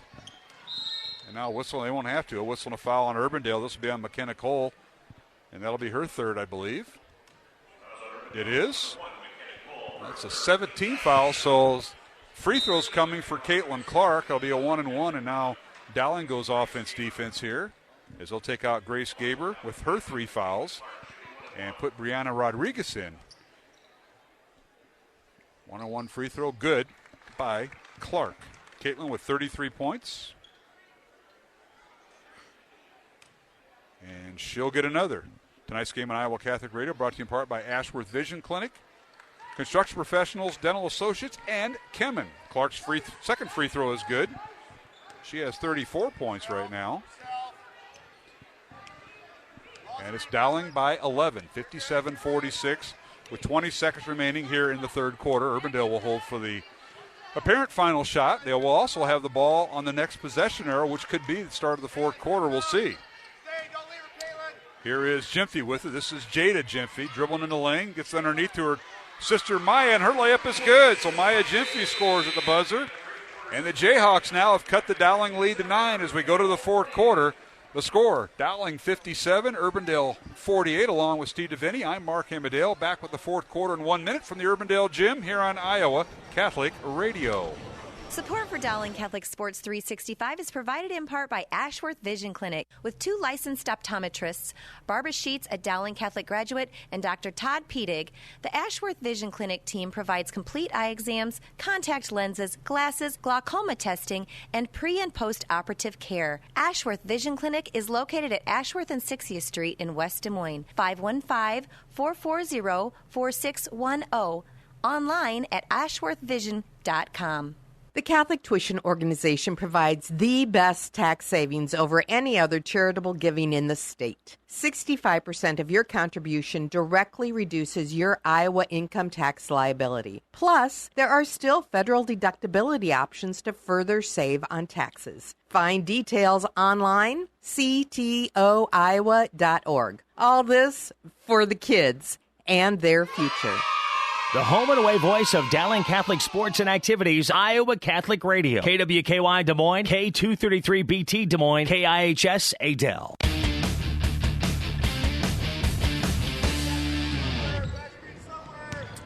And we're back here at the Urbandale Gym, underway in the fourth quarter. Urbandale with the first possession. They work it inside, and traveling called on Maya Jimfrey. And she got the ball on the left block there, Steve. Good play, well executed. Maroons caught a break on the travel call. I didn't see it. 57-48, Dowling by 9. The Maroons outscore Urbandale 18-17 in that third quarter. Now pull-up jumper on the left elbow, good by Caitlin Clark, who now has 36 points on the evening. Dowling was 4 of 4 in the third quarter at the free throw line. They're now 10 of 12 for the night at the free throw line. Urbandale was 1 of 4 at the free throw line in the third quarter. They are now 14 of 26 on the night. They have doubled the amount of attempted free throws compared to Dowling's mark. Yeah, really been an Achilles heel for these guys tonight. This game could be a lot different story if they make their free throws. Dowling by 11. Now a three-pointer, no good by Jada Gyamfi. Rebound Dowling and Clark. Down court pass to McVeigh, and she led her just a little bit too much, did Caitlin Clark. Out of bounds. Turnover back over to Urbandale. Good idea, but like you say, just led her a little bit too much, and the ball went out of bounds. Ella couldn't catch up.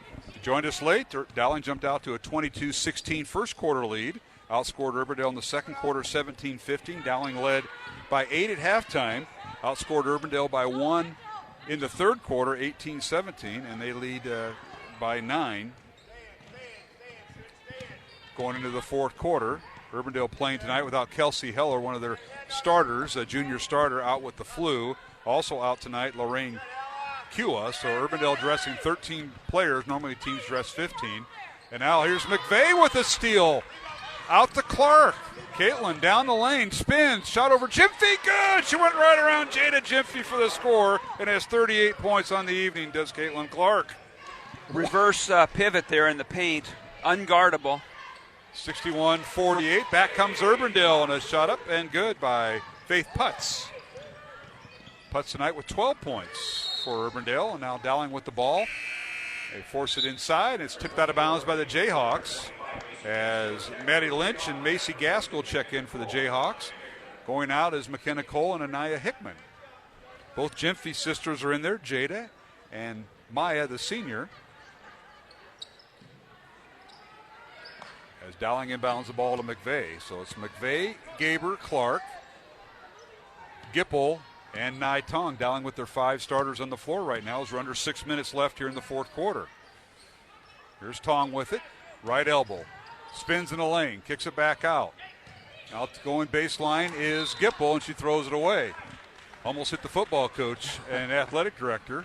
He doesn't know those pure round balls like baseball, soccer. He was a quarterback, by the way. He could throw it. He just couldn't catch it. He plays a ball that's kind of built differently. Yes. He didn't come near that one, but fortunately it didn't knock his hat off. Tom Wilson is okay, folks, sitting in the front row in the Del Arc seat. All right, 61-50, Dowling by 11, 5.5 minutes remaining. Urbandale with the basketball following the Dowling turnover. There's Jada Gyamfi with it. Gets it over in the corner to Putz for 3. Good, and she can get warmed up in a hurry. Faith Putz with her 15th point. The Jayhawk girls are hanging around, aren't they, Mark? Yes, they are. Down by 8. Keep in mind, Dowling's 2 losses this year. Both teams are 8-2. 2 losses by Dowling were both in the fourth quarter. They had plenty of points, but they gave up 25 points in both losses to Southeast Polk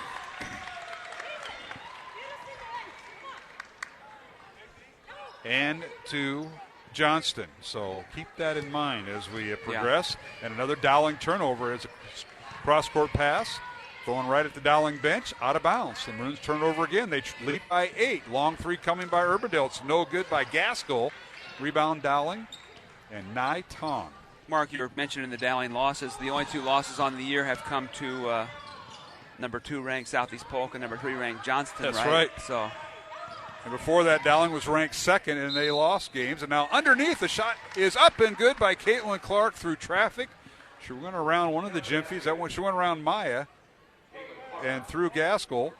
And the foul will be on the other Gyamfi, Jada. That's her 4th. She was able to slither right through those defenders, wasn't she? Oh, my goodness. It's just amazing what she does. Stays in control of her body as a free throw is no good, a rare miss. Clark now with 40 points on the night. Looks like a doggone coaching convention here tonight with all the coaches scouting. There's nobody else playing. Nobody playing. 63-53, Dowling by 10 in the lane. A shot no good by Urbandale. With the rebound is Nai Tong. And a whistle and a backcourt foul on Urbandale. It'll be on Maya Gyamfi, her 4th.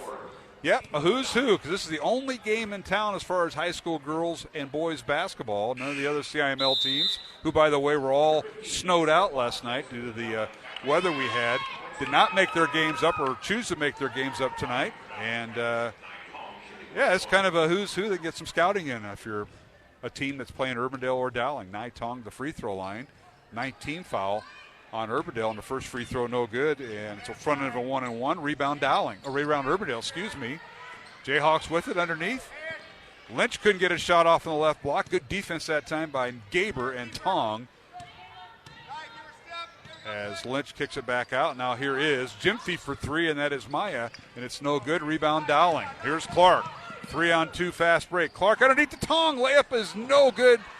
Nye missed an open shot, gets the rebound, and a whistle and a backcourt foul. Oh, goodness. And what do we got here? Foul on Dowling. I believe Maya Gyamfi might be fouled out of the game, Mark. She just did. Her and Tong were going for the ball, and Gyamfi will foul out. So looked like Ella McVeigh might have stolen the ball after the rebound, and then Gyamfi was trying to get it back and fouled, so she's out of the ball game. She finishes with 12 points, does Maya Gyamfi. And the free throw good by McVeigh. Ella's first basket of the night. Tonight's game on Iowa Catholic Radio brought to you in part by Mercy One, Two Rivers Glass and Door, Catholic Tuition Organization, and R&R Realty Group. So Gyamfi fouls out at the 3:55 mark of the fourth quarter. Second free throw no good by McVeigh. Rebound out to Urbandale. Dowling by 11. 64-53 in game one of our girls and boys doubleheader. 3 minutes, 40 seconds remaining. Now the ball dribbled off the foot of Dowling, and I believe that was off of Simplot. Retrieved by Urbandale at half court. Team fouls. Urbandale has committed over 10. And Dowling with 5. And a bank three, top of the key, good by Jada Gyamfi. Saturday evening hours at the bank. The bank's open. Jada with her 12th point. Matching her sister's point total. Two really good players, I'm telling you. Yep. Jada in with 4 fouls right now. Here's Dowling with the ball, leading by 8. 3 minutes to play. Gaber for 3, top of the key, no good. And a loose ball foul on Nai Tong. And Nye with her 4th foul. And that may get Lexi Bowles in the ball game, and it will. She's set to check in. As we are at the 3-minute mark, checking back in for Urbandale will be Faith Putz. You know, maybe time and score, Mark. The Maroons maybe didn't need to shoot that 3. Up by 8, 3 minutes to go. Not that you're trying to put the ball completely in the deep freeze, but no real reason to take those deep threes with a hand in your face. Yeah, Grace Gaber has 8 points all in the first half. Has yet to score here in the second half. Urbandale with the ball. Faith Putz beyond the 3-point line. Leaves it for Jada Gyamfi. Her sister Maya fouled out earlier. Dribble handoff right side, McKenna Cole. They get in the lane. A pull-up jumper, good. Timeout Urbandale. Maddie Lynch with the basket for the Jayhawks. That's her first basket of the night. We've got a full timeout. So with 2 minutes, 38 seconds remaining, fourth quarter, Dowling 64, Urbandale 58, along with Steve DeVinny, Mark Amadale back in 1 minute here on Iowa Catholic Radio. Thank you, construction professionals, for underwriting our show, Man Up. Heard Mondays at 9 a.m. and 9 p.m. Construction professionals have been long supporters of Iowa Catholic Radio, and we've seen their work. It's beautiful. They do remodeling or new construction that is innovative, functional, and designing what you want. It's a family business built on a strong foundation to create a new or remodeled home that is uniquely yours. cpcustomhomes.com. From our family to yours, God bless. Thank you, construction professionals. Thank you, Dental Associates, for underwriting Dowling Catholic Sports 365. With over 40 years' experience, Dental Associates is a group dental practice with the mission of promoting optimum health and well-being to all patients, providing preventative, restorative, and cosmetic dentistry for the entire family. Message underwritten by Dr. Kenton Gleichman, Dr. Steve Karbaka, Dr. Christine Mulcahy, and Dr. Ben Nagel. Dental Associates, addressing your smile, needs, and dreams. Online at DesMoines-DentalAssociates.com.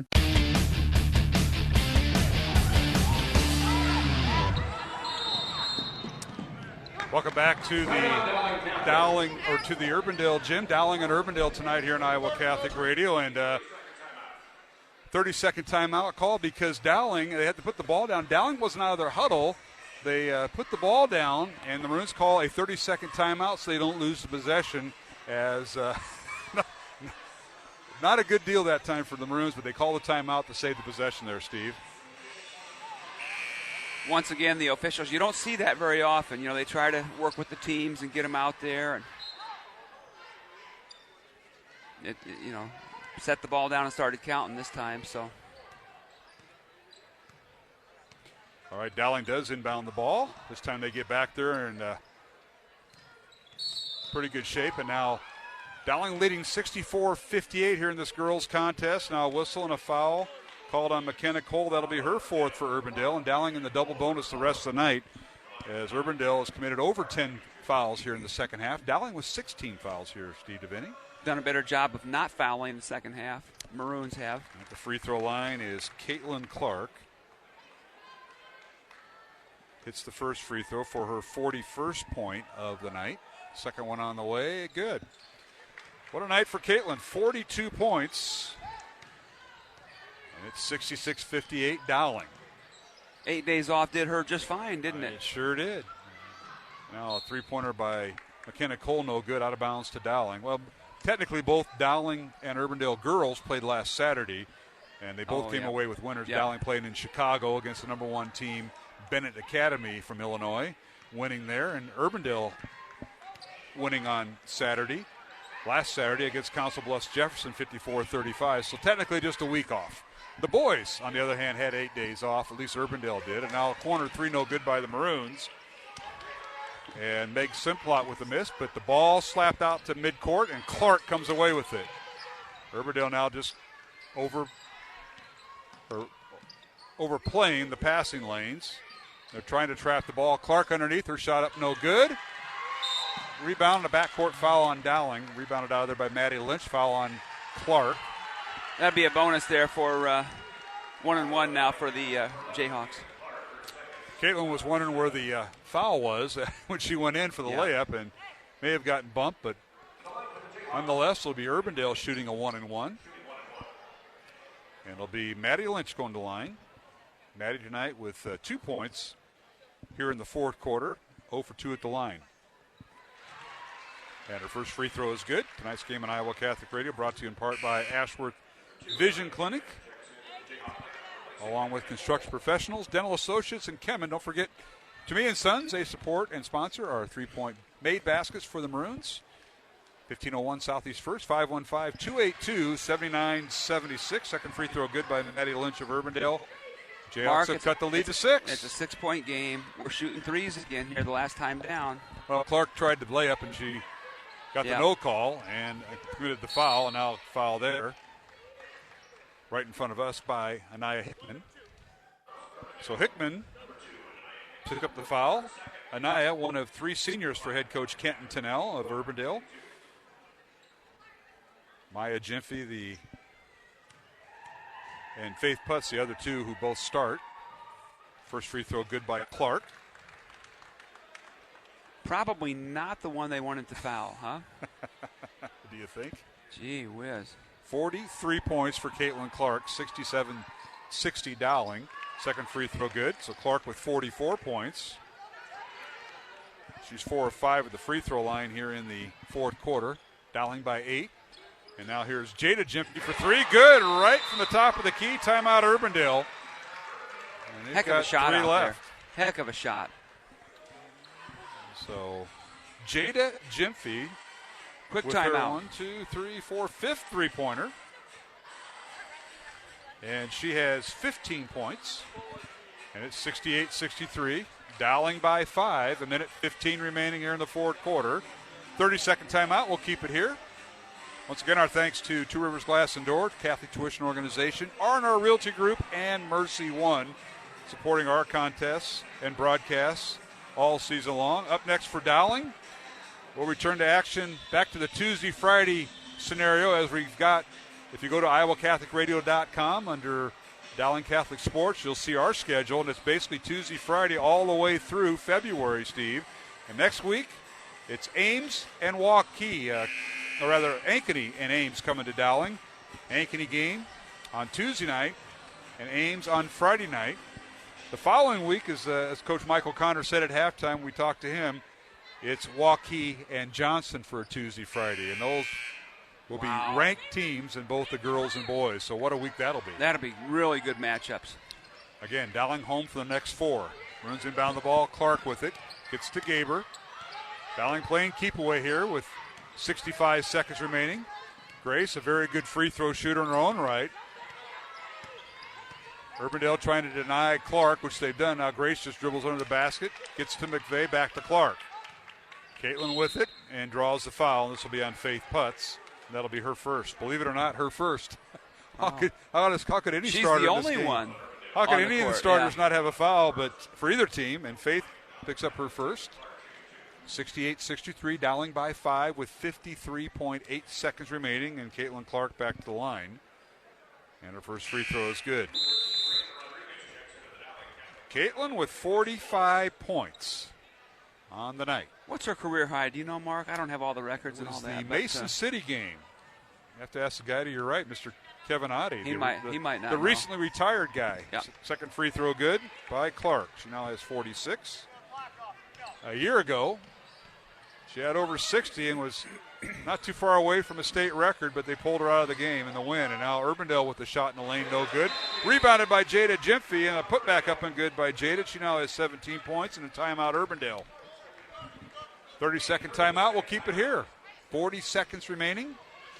Dowling by 5. The Maroons will have the basketball underneath their own basket. Next up for Urbandale, they'll be back in action Tuesday and Friday next week. Ames comes to the Jayhawk Gym on Tuesday night, and then both Urbandale teams travel to Ankeny Centennial next Friday.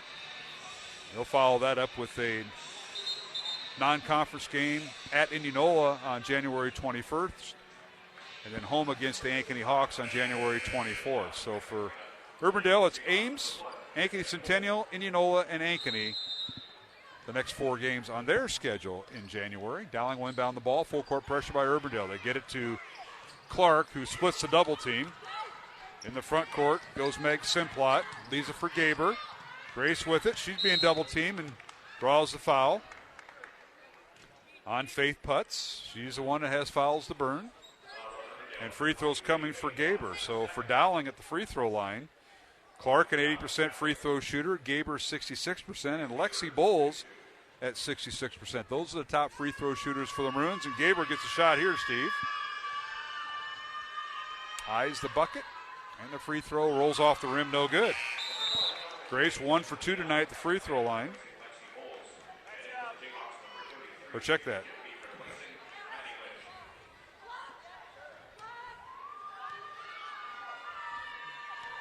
Grace 3 out of 5 at the line. Second free throw coming, and it's no good. He's now 3 out of 6 at the line. Rebound Dowling and Brianna Rodriguez, and a reach-in foul on Urbandale's Macy Gaskell. Gaskell will foul out with 7 points with 26 seconds remaining. Heck of an offensive rebound there by Brianna Rodriguez. Check that. Gaskell will not foul out. Snuck right in there. That is her 4th, yes. 4th foul on Gaskell. Free throws coming for Rodriguez. First one up, good. 2-shot fouls, the rest of the way for Dowling. Brianna with her first point of the night. 71-65 Dowling. 26 seconds remaining. Free throw good. Rodriguez with a couple of clutch free throws. Nice job by her. 72-65 Maroons. 20 seconds remaining. Down the lane, a layup up and good. That's Anaya Hickman with the basket. Her 6th point of the night. 72-67 Dowling, and the Maroons break the press. Here's Clark between the circles. They're going to triple team her. They're not going to foul, Mark. Not yet. Hickman won't foul her. Now they get it to McVeigh, and that'll do it. Maroons will come away with the win, 72-67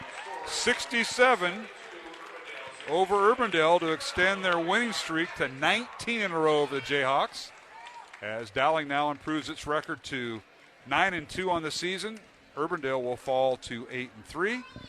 Maroons are now 3-1 in Central Conference play, and the Jayhawks fall to 1-3 in Central Conference play. But how about that? Maroons with a 19-game winning streak over Urbandale, and it continues as the two teams will play the rematch later on this year in February. February 7th, a Friday night game at Dowling. What a win by the Maroons. And, Steve, as usual, it's never easy when you play conference games. No, I thought Urbandale, once again, just like we said a year ago, we came over here and the game at Dowling, they're much improved. And they've got legitimate college players on their team. And what did Caitlin have, 45 or 6? 46 unofficially. Yeah. You can ask the guy next to you when he's done, Mr. Oddie. He was keeping the official book, but I have her 46, and I think that's what the Urbandale folks had on the running scoreboard that they keep here. They do a great job with that. Final score, Dowling defeating Urbandale 72-67 in Game 1. We'll take a break, come back with our post-game show. We'll total up the scoring in this contest. Dowling girls again improved to 9-2 on the season. Urbandale falls to 8-3. The Dowling girls a 72-67 win. Back after these messages here on Iowa Catholic Radio. Support for Iowa Catholic Radio's broadcast of Dowling Catholic sports and activities is provided by Chemin, a global ingredient manufacturer using science to transform the quality of life for 80% of the world. Chemin is on the leading edge of molecular science, manufacturing more than 500 specialty ingredients for the human and animal health and nutrition, pet food, aquaculture, nutraceutical, food technologies, crop technologies, and textile industries. Chemin strives to sustainably transform the quality of life every day for 80% of the world with their products and services. Chemin, using science to transform the world. Online at chemin.com. Thank you to Mercy One for their support of Iowa Catholic Radio. From the cardiovascular experts of the Iowa Heart Center to the pediatric services of Mercy Children's Hospital and Clinics. Mercy provides complete care for Central Iowa's adults and children with more than 50 primary care and specialty clinics in the Des Moines area. Find a convenient Mercy One location near you. Online at mercydesmoines.org.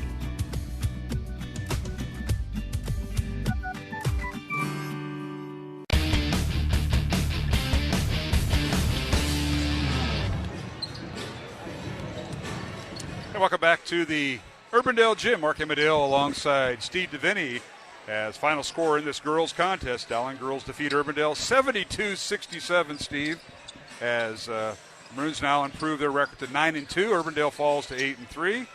I get money back at the scorers table here. My daughter goes to the concession stand. I like it. If she was smart, she'd just keep it. Well, she knows how she's going to get home, and that's with her dad. Not that we live far away from here, about 2 blocks, but nonetheless, she's on watch tonight. My wife at scrapbooking down in Winterset, hopefully making her way back to Central Iowa, as that wasn't postponed today. Others were. You were involved with some youth basketball, and 2 of your 3 teams were in action. The one team got canceled down in Indianola, and the infamous Chris Street tournament, which I've always liked to. Boy, what a tournament. Yep. So, what a legend Chris was, and gosh, his legacy lives on. And I officiated high school basketball back in the day and had a few of his games. Just a class act, great kid. And died way too suddenly, Steve, as you and I both know, in a very tragic accident on a very wintry night, and just one of those things that happened. But we move forward, and I'll tell you what, they got a beautiful facility down there in his honor, and rightly so, and they've done a great job at Indianola maintaining that.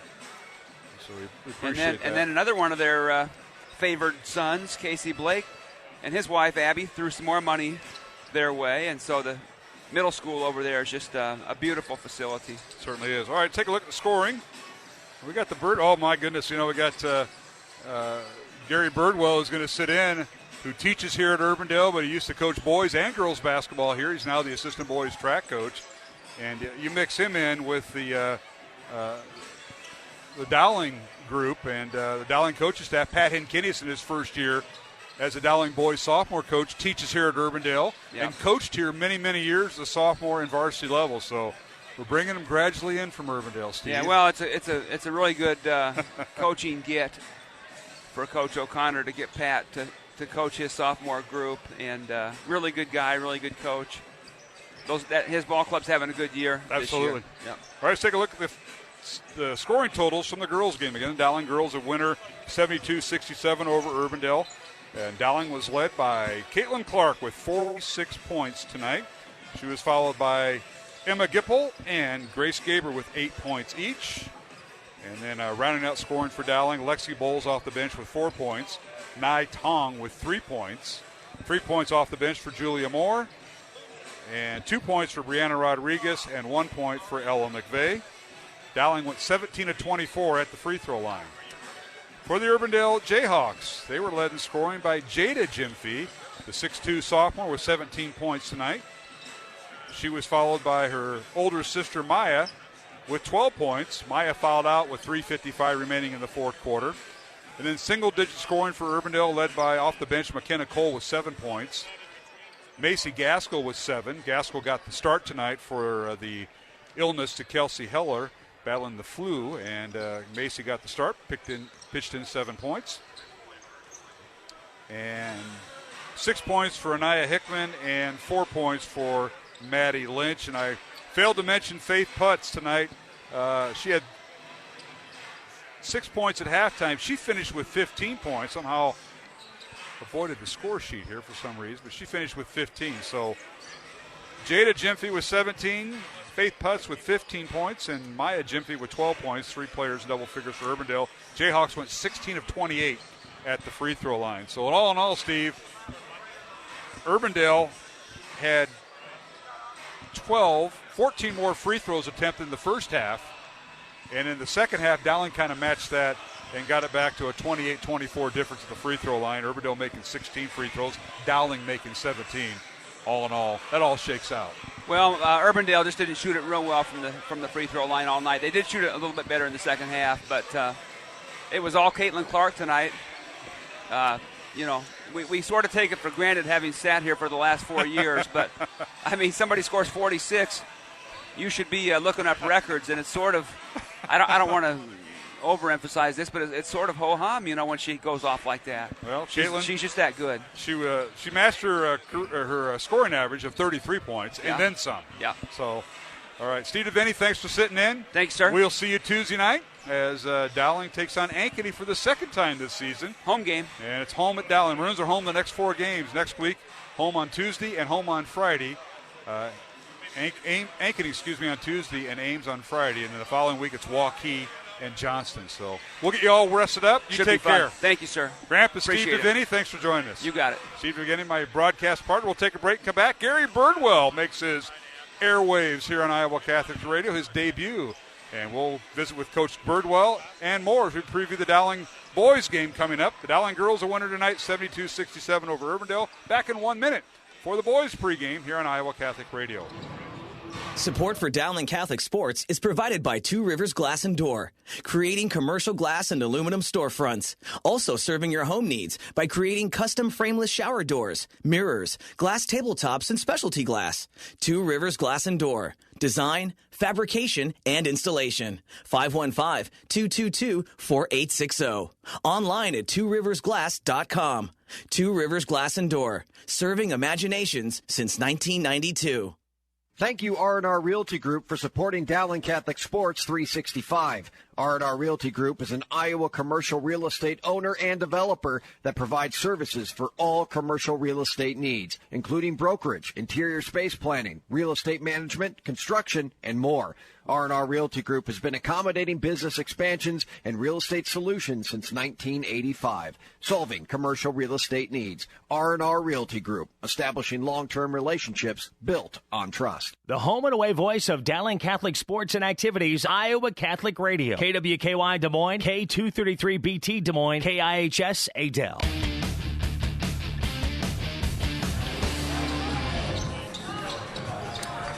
And we're back here at the Urbandale Gym as we preview the boys contest between Dowling and Urbandale tonight here on Iowa Catholic Radio. Mark Amadale now joined by Gary Birdwell.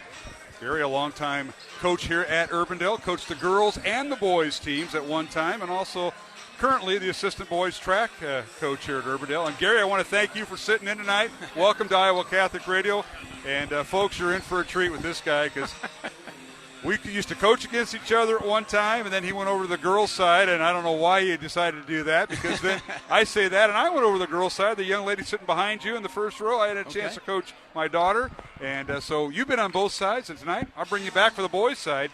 And this is this guy here, Hinkinius. Yep. I mean, what is this, old home week with you two? I mean, Good grief. Yeah, bringing the old dogs out against a little bit. But I appreciate the opportunity to be here and work with you, Mark. It's nice to finally be on the same side as you for once. I got a little tired of looking down the bench and then watching the scoreboard light up like it was Las Vegas. So I don't know what you're referring to. I've forgotten all that stuff. Believe me. No, it's a great part to be a part of this rivalry between Urbandale and Dowling, both with really great basketball traditions on both ends. And, great coaching, always has been. And so it's just a fun part to get to sit on this end of the floor a little bit. And these two teams will go at each other. I know you look at the matchups, and Dowling's on a run now. They've won 7 in a row since their opening loss against Iowa City West, who at the time was the number 1 ranked team in the state. Maroons have won 7 in a row. Some of that might have been the football hangover, but we use that as an excuse. And that helps Coach O'Connor in a lot of ways. Yeah, well, he doesn't need that kind of help, I can tell you that. But the Jayhawks, Urbandale under head coach John Smits. Now, you didn't coach with Coach Smits. You coached that other guy, some guy named Bjorkgren, who's now down at Simpson College. Yes. Oh, yeah, Brad Bjorkgren, here about 25, 30 years. You coached with him and his program. Well, Coach Smits, Urbandale won their first 3 games of the season. They've lost 3 of the last 5. And, of course, they've been off 8 days now because they haven't played since last Saturday they defeated Council Bluffs Jefferson in the boys contest here. So they've been off a week. Dowling played Tuesday night, so the Maroons are still into that Tuesday, Friday, or Tuesday, Saturday routine. Yeah, and when you come into, it's sometimes it's tough for high school kids if you get into that routine and then it's thrown off, whether by scheduling or by weather like we had yesterday. But it's always a good opportunity just to get back in the gym and get things going again. Now, you notice that we're sitting courtside because back in the day when you were coaching with Bjorkgren and many others, and even when you were the girls' coach here, I used to sit way up there in the euchre seats off to our left shoulders here at the Urbandale gym. Well, when I told Mr. Watson that you were coming in, he said, "You know what? We're going to put you right down here on the scorers table." And I just everything got upgraded. That and Deviney coming in here, they seem to like him. And I want to thank Mr. Watson, but I want to thank you for getting my seats upgraded to courtside. Trust me, it didn't have anything to do with me.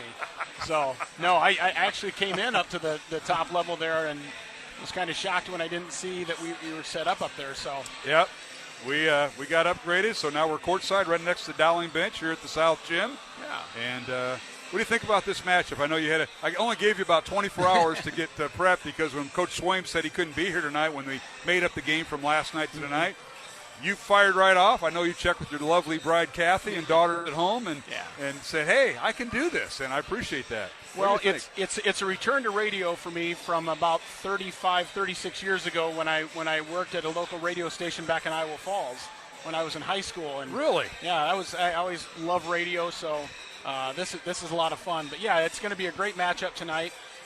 You've got, like you said, Dowling that's been on a run for the last 7 games, and Urbandale has had a little bit of off and on, but you've got the size of the Dowling Catholic Maroons, and you've got the some of the quickness there with the Urbandale Jayhawks. It's going to be a really interesting matchup of the strength inside of Dowling versus maybe a little bit more of an outside threat for Urbandale. Yeah, that's a good point, Gary. And you look at the two teams last year. We go back a year.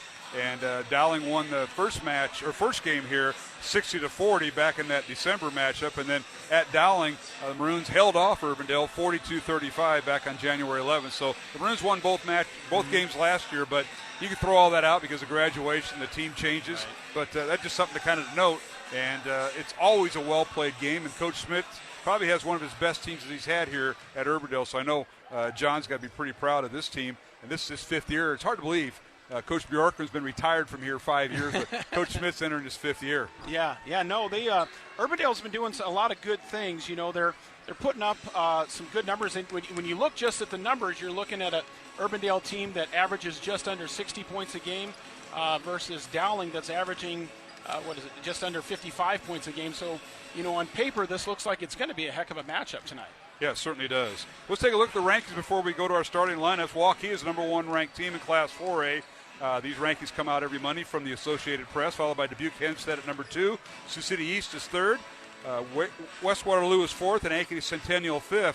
6 through 10 in the boys Class 4A ranking: Cedar Falls, Dowling Catholic, Iowa City West, Cedar Rapids Prairie, and Council Bluffs, Abraham Lincoln rounding out the top 10 in Class 4A. And boy, 3 Central Iowa Metro League schools ranked there. Unlike the girls, where there's 6 or 7 sometimes in the top 10. 3 CIML teams in there right now: Dowling, Centennial, and of course number 1 Waukee. Waukee's a great program there. Coach Ohl over there does a great job. Just loaded with talent, and has done a great job so far this year. And when you look at the other CIML teams, just always a great competition here in this league. And you got Coach Nahas' attention right now. Yeah.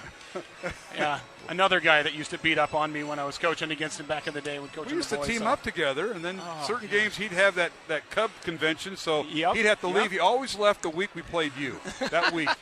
And he'd leave it with me and Livonia, and that was never good. Gosh. All right, we'll take a break and come back with the starting lineups for the boys' game. It's Dowling and Urbandale from the Urbandale gym. Earlier tonight, the Dowling girls a 72-67 winner over the Urbandale girls. Back with the boys' starters coming up here on Iowa Catholic Radio.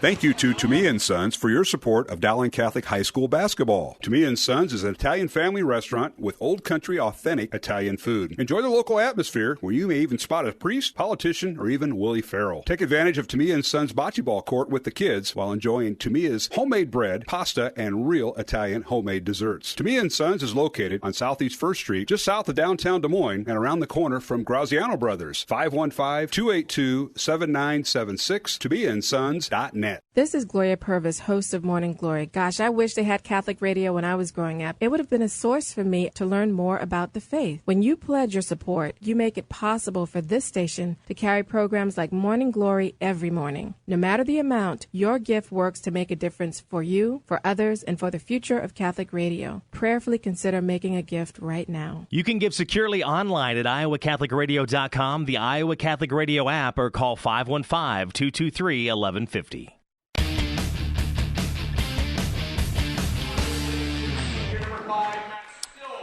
And welcome back to the Urbandale High School Gymnasium. Mark Amadale along with Gary Birdwell tonight here on Iowa Catholic Radio, as Gary fills in for the Coach Mike Swain, the legendary coach from Des Moines Lincoln and Des Moines Christian. He had a surprise birthday party he had to get to in the family, so he was unable to make it, and I speed dialed you right away. Yeah, I tell you what, I was pretty nervous when I got that text message, and I thought, oh boy, this will be interesting. I didn't know you had radio experience. Yeah. Iowa Falls. Now, going back a few years when you were coaching the Urbandale girls, I remember your dad, your late father, used to listen to some of the games. Tried to, yeah. Did he give me any positive feedback? Did he like what I said? Was I too much of a homer? How'd that work? No, my dad wouldn't be very critical of anybody. Just, it was okay. That was awesome. I remember, and I gave him a couple shout-outs, too, so maybe that got back to you. I don't know. But It did. That was very much appreciated. The power of the internet. When I started this, it was different equipment, and we weren't technical, and now we've got internet on your phone, internet on your computer at home, and you can listen, or on the radio, airways actually, or through your computer. Yep, I was listening to the girls' game on the way over here tonight, so hoping to not screw things up, doing as good a job as the first game was taken care of. So. You just comment if you know something about these Urbandale kids or the Dowling kids, let us know a little backstories, because some of these kids I think you probably see in boys track here at Urbandale. I see them in boys track, see a lot of them in the classroom as well. Oh, there you go. So there are a lot of really, really great high-quality kids, as I know the young men from Dowling are as well. All right, let's take a look at the starting lineups tonight, Gary. For Dowling, the Maroons come in with a record of 7-1. They won 7 in a row, 3-0 in conference play. They're ranked 4th by the Des Moines Register and 7th by the Associated Press. Mike O'Connor in his 14th year, 195 wins, 106 losses, all at Dowling in his 14 years. Nick Wagner, Jimmy Nahas, David Combs, and Pat Hinkinius are the assistant coaches. As Dowling will start this lineup: Matt Stillwell, Joe Stracco, Ryan Riggs, Matt Riedel, and Drew Daniel. For Urbandale, it'll be Drew Dykstra, Dylan Sams, Grant DeCrife, Chance Knox, and Cal Watson. And Cal Watson will tip it off against Ryan Riggs. Cal and Urbandale will be going right to left towards the south basket here at the South Gym at Urbandale, and Dowling will go left to right towards the north basket. Tip up and won and controlled by Cal Watson and Urbandale. Jayhawks have it. Dowling opens up man-to-man here, Gary. I was ready to do my call of man-to-man. As now a steal is Stillwell or Stracco came in and poked the ball away, and Dowling with the ball off the Urbandale turnover. Both teams open up man-to-man. Dowling with the ball, and Maroons in Good their ball screen. road black uniforms, white numbers. Urbandale in their home whites with red trim and numbers. And the ball works inside the Riggs, and a whistle and a foul called on Urbandale apparently, and it'll be called on Cal Watson. That'll be his first foul in the first. We had a lot of fouls in that first game, so yeah. I don't know if you ever used that when you were coaching with Bjorkgren here, watching the girls' game. How are these guys going to call it? You know, we don't get two sets of officials, and these guys called it tight, and we want to welcome them back. T.J. Augustine, Derek Klassen, and Jerry Bohai. Without them, we wouldn't have a game tonight. Very good officials, very good crew. I've worked with those guys several times. Now a steal by Urbandale, and the ball down court. They try to transition. Ball poked away on the break, and Urbandale retains possession. Jayhawks have it. And top of the key goes Drew Dykstra. Dowling stays man-to-man. Over to Sams. Yeah, Pick and roll. Dylan Sams trying to get a little pick and roll on the left wing. Gets it over to Dykstra. And now they reverse the ball left side as Alex McConkey, who got the start tonight, in there. Gets it in the lane to Kreif. Gets to Watson. Cal works against with the left hand against Riggs. His shot no good. And Cal gets the rebound, but he has it taken away by Dowling. Urbandale running a continuous ball screen offense there from wing to wing, and got a good look inside by Watson with a nice left hand, just couldn't convert. Bruins in the lane, a pull jumper good. That's Matt Stillwell with the first basket of the ball game. It's 2-0 Dowling. At the 6:15 mark of the first quarter is our first basket. Jayhawks with it in the front court. Here's Dylan Sams with it, works the left side through to Kreif. Down to McConkey, he dribbles down the lane and draws a foul. 2 free throws coming for Urbandale. McConkey got a really good first step there with his right foot and attacked the basket right down the lane line there. Drew Daniel picks up the foul for Dowling. His first, team foul number 1 on Dowling. 6:07 remaining. First quarter, and free throws coming for Alex McConkey. And it hits the first free throw. First points for Urbandale. Alex, a 46% free throw shooter on the year. Is he a track guy for you? No, he's not. We'll talk to him after the game about that. I'd like to have him hurdle for me. There you go. Second free throw, in and out, no good. Rebound comes out to Dowling and Matt Stillwell. 2-1's our score. Dowling with the lead. Dowling girls a winner tonight in game 1, 72-67 over the Urbandale Gals. There's Stillwell. Boy, he does everything for the Maroons. He's just a go-getter. To Daniel for 3. Left wing, it's no good. Ball slapped around, and Watson with it for the Jayhawks. Outlet pass goes to Sams. Dylan gets it. And they get it over to the Kreif, and Jayhawks will start their offense. It's Dykstra, Sams, the Kreif, McConkey, and Watson, the 5 on the floor. Chance Knox did not get the start tonight. He'll come off the bench for head coach John Smits. Urbandale with the ball. Dowling stays man-to-man. They will help underneath. The backdoor cut, no good by Urbandale's. DeCreif missed the shot. Stracco with the rebound. Down court he goes. His shot no good. He hits the deck. Rebound Urbandale, McConkey. Urbandale got away with one there. Urbandale comes up empty. So does Dowling. And down the lane, no good with the shot by Dykstra. Ball slapped on the ground, and Stracco comes away with it for the Maroons. So empty possessions both ways, but lots of hustle, Coach. Yeah, just guys going out there playing tough and making tough plays. Dowling with the ball, man-to-man defense by Urbandale. As Sam's guarding Stillwell, and a blocking foul called as Stillwell goes to the basket. Tell you what, Stillwell, outstanding receiver for the Dowling football team, and he can make it happen on the basketball court. Fouls called on Urbandale's Dylan Sams, his first, and the second team foul on the Jayhawks. It's a non-shooting foul. Yeah, Dowling was trying to get penetration there. Sam's trying to draw a charge, but just didn't get it done. Well, he was working on that earlier, I saw. Mm-hmm. Dowling with the ball, backdoor cut, and they can't get the shot off. And that was Riedel on the baseline. He tries a reverse pass, and it's tipped out of bounds. And it'll be Dowling possession as a young man who I think you're going to probably enjoy watching. He just checked in for Dowling, and that is Omaha Ballou. 6'7" freshman, averaging 5 points, 4 rebounds, and he'll take the place of Matt Riedel as Dowling starts their rotation here, Gary. Yeah, I've heard a lot about Omaha. Boy, he's a physical specimen there as a freshman in high school, I tell you. He checks in, he throws the ball into the Maroons, Matt Stillwell. They work the right side. Stracco for 3. It's in and out, no good from the right corner, and the rebound out to Urbandale and Alex McConkey. Jayhawks want to run. They get the ball down court. DeCreif with it is cut off. Now a backdoor cut. And they get it inside to McConkey. That looked bad, but it wasn't a travel there. He didn't have possession. Exactly. With the basketball, Sams.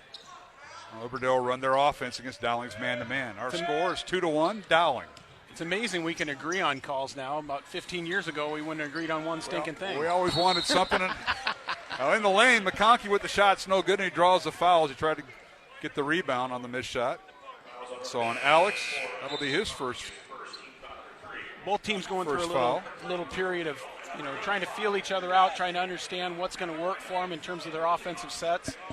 Got some good looks out of both squads, but not a lot of scoring so far. And in the meantime, trying to get your rotation in, your reserves in Dowling now with Michael Keel, who is the All-State linebacker, MVP of the state championship game in football, in there number 3, along with Andrew Lynch, the tight end of the team.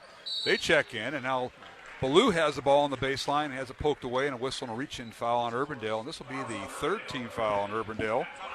Yeah, Matt Brockway tried to cut off the baseline drive there, and he just checked in the lineup, 6'5" senior for Coach Smits. I didn't realize that. So Brockway in, along with Watson in the post. Trying to go Runs in the ball on the ball, and Keel throws it away. Stolen away by Sands, dribbles down court. And now they leave it for DeCrife for 3. It's no good. A rebound, Ballou and Lynch gets it away. Stillwell bringing it back up the floor now. As Dowling with the basketball leading 2-1. Yes, 2-1 is our score. 3:20 remaining here in the first quarter from the Urbandale gym. Dowling girls a winner tonight in game 1, 72-67. Dowling get the ball. Here's Riggs, right elbow. Kicks it out to Stillwell for 3. It's off the mark, no good. And a loose ball foul called on Dowling. It'll be on Lynch. A substitution now for the Jayhawks. Stillwell had a nice look right there from 3. He's currently, shooting 27% from 3 for the year, but that was a really good look, just a little short, skidded off the front of the rim. Now Chance Knox, who I had down as a starter, comes in off the bench now for Coach Smits and Urbandale. 6'2" senior, averaging 7 points into the Urbandale lineup. Jayhawks have it, trailing by 1. Here's Knox. Top of the key, it goes to Kreif. They work the left side to Dykstra. Now in the lane, they try to get to Kreif on a cut, and it's out of bounds. Knocked away by Dowling. It's a nice cut by DeCrife there. Dykstra's got to read and see that he was throwing the ball into double coverage there, so kind of like my Vikings this afternoon. Did they end up losing? Yeah. Stillwell and Riggs check out for Dowling. Back into the game for the Maroons, Matt Riedel, and now we got an illegal screen set on Urbandale. And they'll call it on number 24 here, Coach Alex McConkey. That's going to be Urbandale's 5th team foul already with 2:50 left in the first quarter. This is no different than the boys or the girls game earlier. They had 24 fouls called in the first half of the girls game. And you know what? All rightly so, because they were reaching in and fouling. So Ballou, reverse layup, good! Omaha dribbles baseline left to right and scores. Really nice finish. And the Maroons up 4-1 over Urbandale. Dowling lead is 3. Jayhawks looking for their first field goal. Side-to-side action. Yep, here's Dykstra for 3, left wing, no good. Rebound, Keel. Out to Riedel. Riedel underneath the Ballou, and an alley-oop pass doesn't work, and the rebound comes out to Urbandale and to Kreif. Here's Grant with it. Leaves it for Dykstra. Dykstra looking for a cutter, and Watson in the post, can't get it to him. And now here's Knox for 3, and it's no good. Out of bounds to Dowling. Under 2 minutes remaining here in the first quarter. Yeah, both teams getting up several good looks from the three-point line. Just can't get anything to fall right now. 4-1 is our score. Dowling with the lead over Urbandale. So the Vikings lose. How was the score there, Coach? I think it was 27-10, I think. Oh, my goodness. It was way too much to not enough. So San Francisco advances to the NFC Championship game next weekend. Okay. Viking fans they might be in some of the establishments tonight, Coach Birdwell, and you might be one of them before we're done here. Who knows? Just a lot of tears. Underneath is Lynch, and he commits his second foul. Andrew called for the charge. Got a nice pass in the mid-post on the left side, and then took a dribble and committed the offensive foul, and Riggs will check in for him. Stillwell back in, and he'll check in for Riedel. Grant DeCry from Urbandale did a really nice job of sliding over and help position to draw the charge. That's a lost art. I don't think we see enough of that in high school basketball, either for the girls or the boys. Well, Grant is a gym rat because his dad used to be the head coach at Carlisle. He replaced Fontana and I at Carlisle after we left. Okay. And I think that's about the time he was born, if I remember Probably right. about right. Grant's a junior. And Lauren took over for us and did a nice job. And then he decided to get in that administration deal. Well, he was the counselor at Urbandale Middle School and before becoming the principal at Urbandale Middle School, and is now the director of human resources for the Urbandale School District. Again, got into administration now. Steal by Dowling, and they make it down court, and Riggs for three, and it's good. So another to me and Sons three-pointer for Ryan Riggs, his first points tonight, and a foul on Dowling. Yeah, on Michael Keogh, trying to stop the drive of Sams from Urbandale on the left side. 14 foul on Dowling.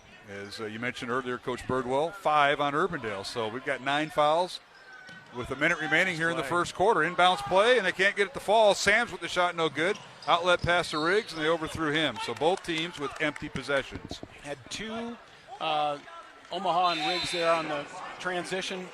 Nice job just letting the ball a little bit too far. So Dowling now, both teams going a little offense and defense. Stracco and Riedel back in for Dowling. The Maroons got 4 of their 5 starters in. As Omaha Ballou stays in for the Maroons as Drew Daniel on the bench. Urbandale with the basketball. Dowling 7, Urbandale 1. Maroons lead by 6.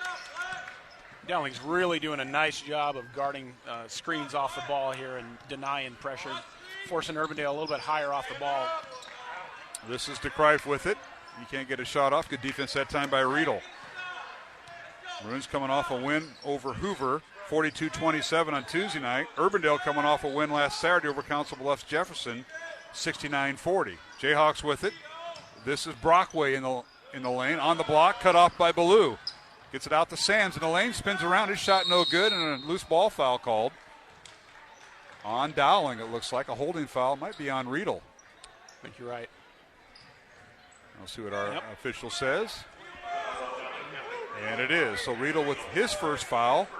And team foul number 5 on Dowling. So we're all tied up with team fouls. 7 seconds remaining in the quarter. Urbandale looking for their first field goal. Here's Sams underneath his shot for glass. Good. Dylan Sams with his first bucket. And we've come to the end of the first quarter with the score. It's Dowling 7, Urbandale 3, along with Gary Birdwell. Mark Amadeo back in 1 minute here on Iowa Catholic Radio. Support for Dowling Catholic Sports 365 is provided in part by Ashworth Vision Clinic with 2 licensed optometrists, Barbara Sheets, a Dowling Catholic graduate, and Dr. Todd Pedig. The Ashworth Vision Clinic team provides complete eye exams, contact lenses, glasses, glaucoma testing, and pre- and post-operative care. Ashworth Vision Clinic is located at Ashworth and 60th Street in West Des Moines, 515-440-4610, online at ashworthvision.com.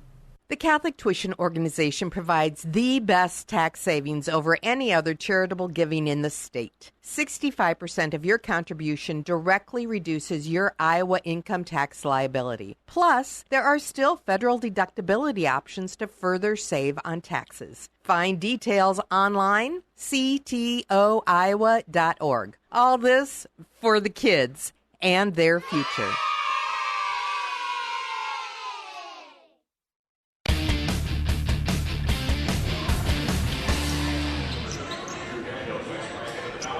And we're back here at Urbandale High School. Mark Amadeo, Gary Birdwell here in this boys contest. Start the second quarter. Dowling 7, Urbandale 3. Urbandale's basket by Dylan Sams right before the end of the first quarter had given their first field goal of the night.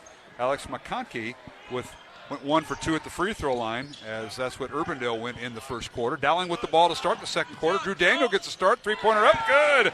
Drew Daniel with the Tamia and Sons three-pointer. That's his first 3 points tonight. And Dowling's lead is now 7, 10-3 over the Jayhawks. Really nice release right there. Yeah, Drew sat some of that first quarter and went out in foul trouble. He just sat, and now he's got a chance to find his stroke. Daniel coming in averaging 8 points, 5.5 rebounds. Free throws.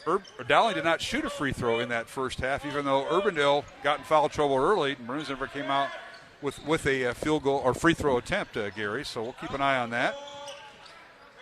Now I talked to Courtney Henderson, the Hoover coach, as Dowling played Hoover on Tuesday night and got the win there on the road. This is the Battle of Aurora Avenue for Dowling this week. Hoover on Tuesday and tonight, Saturday night here at Urbandale. And Courtney said he's never seen a Dowling team so long and able to defend, as Dykstra hits from the baseline good. His first 2 points, he said this Dowling team really defends. That's something when you follow a team you don't realize that, but to have another coach say that, opposing coach, and that is so true. And Dowling is long and they defend, and Hoover threw everything at them, as you know a Hoover team can. Oh, that's kind of the staple of coach over there at Hoover. They just guard living daylights out of everybody. Horton does a great job, and now Stillwell dribbles into a double team, and a nice job that time by Matt Brockway. He drew the offensive foul as Stillwell commits the foul for Dowling, and that'll take away the possession. I just said we haven't seen enough of that in high school basketball, it didn't seem like, but that's 2 charges that the Jayhawks have drawn now. Urbandale with the basketball. Sam's in the front court. Chance Knox with it now.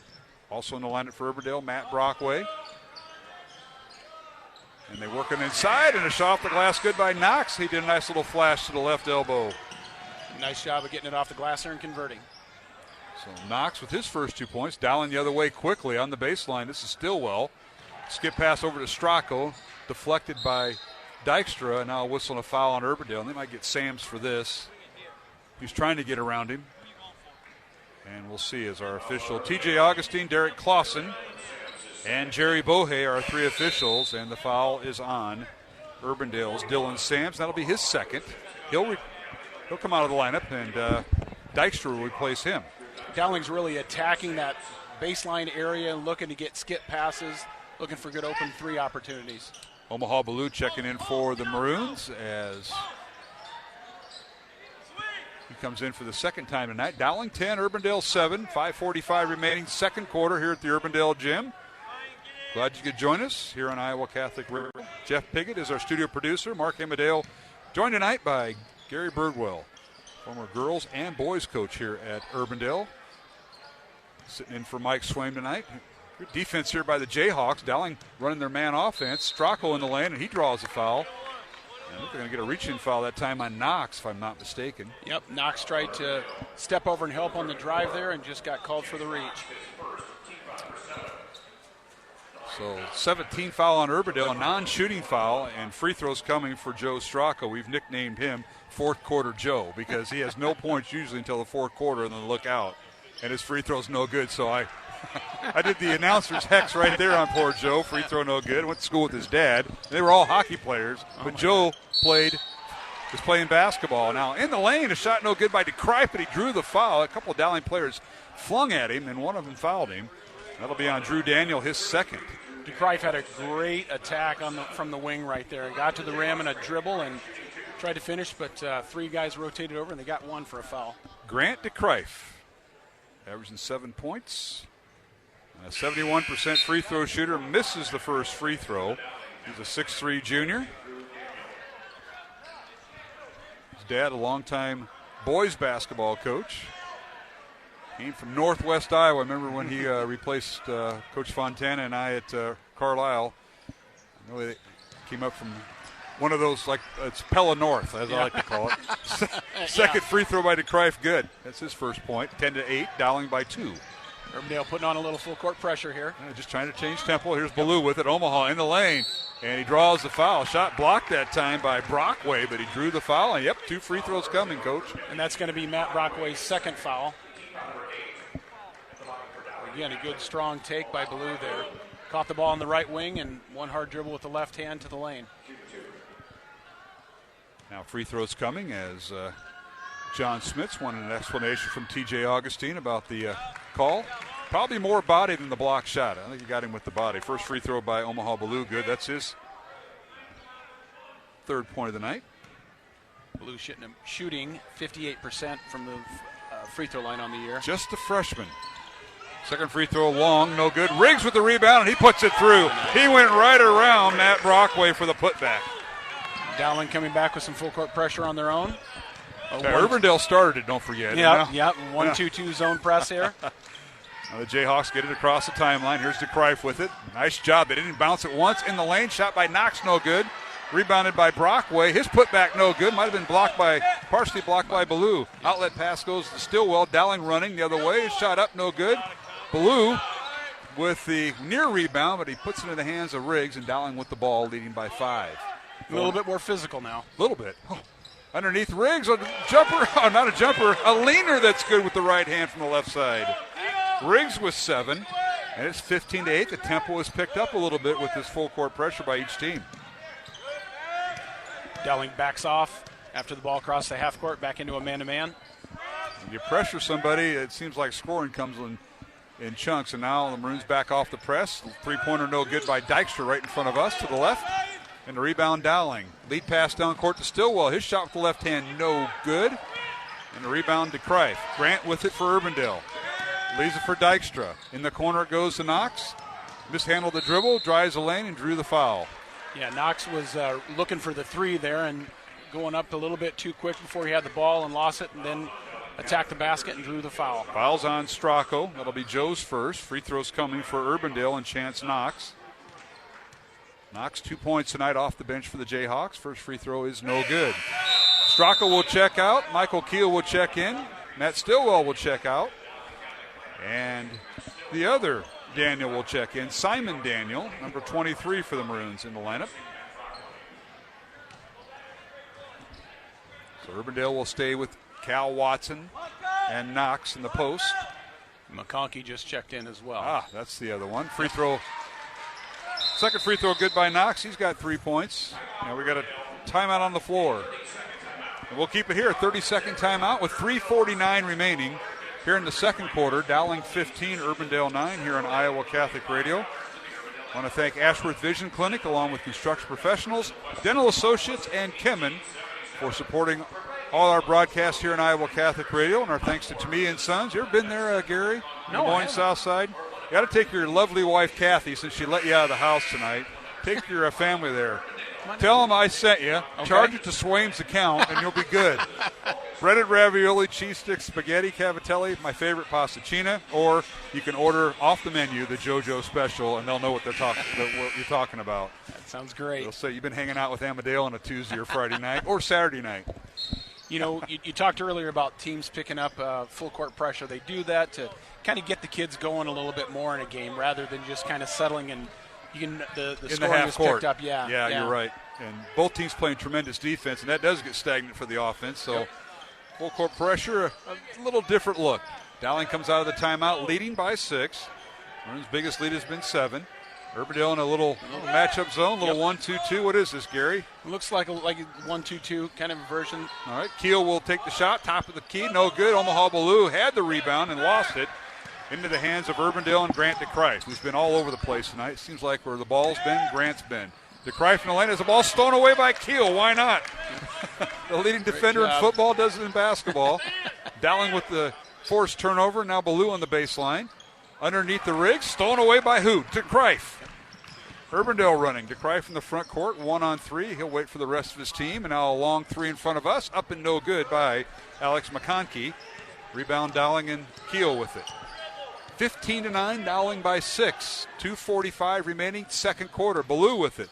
Omaha down the left side, draws the foul on the shot, and he'll shoot 2.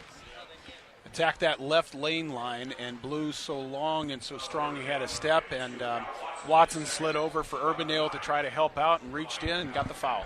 Watson's second foul. Team foul number 9 on Urbandale. Dowling with 18 fouls and 2 free throws coming for Dowling's Omaha Ballou, who's 1 for 2 on the evening. And the first one is good.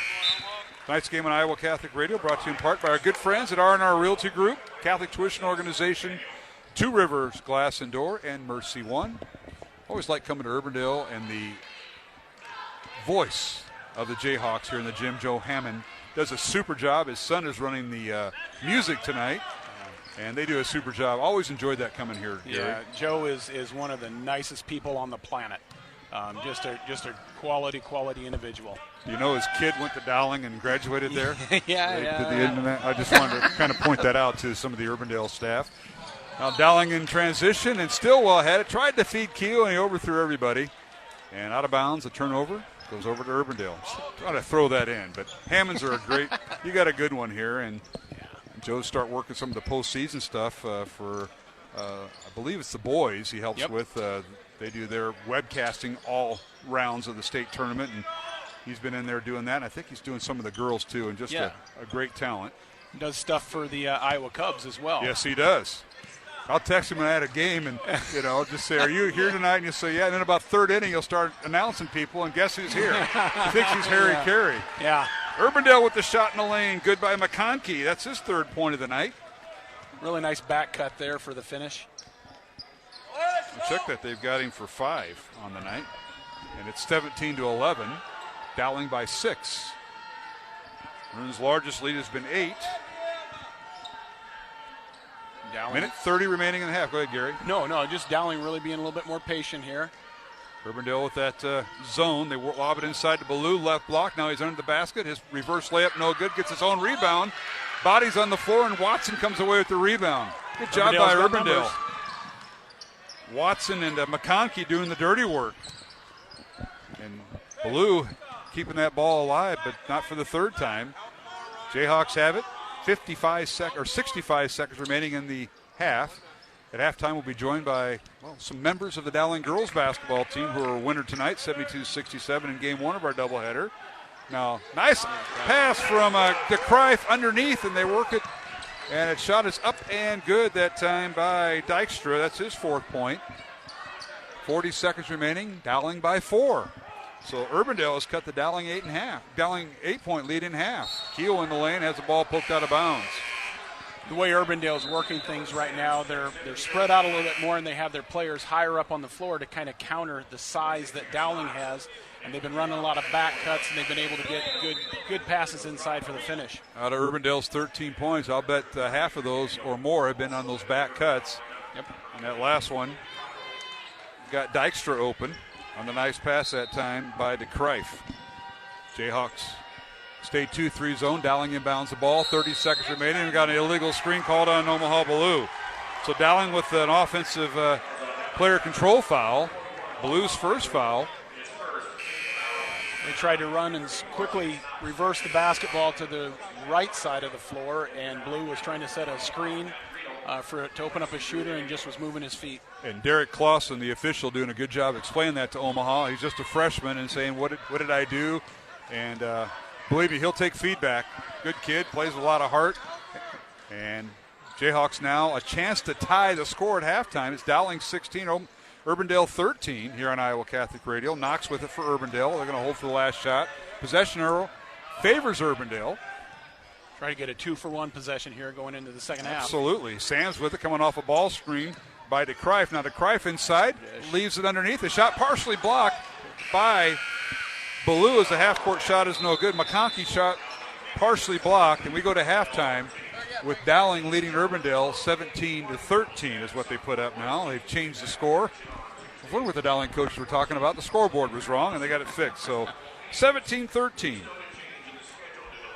Dowling with the lead here at halftime alongside Gary Birdwell, Mark Amadale. And Gary, what a first half we saw by both teams. Started out slow. Maroons led 7-3 at the end of the first quarter. And then it picked up in that second quarter as Dowling and Urbandale played to a 10-10 second quarter.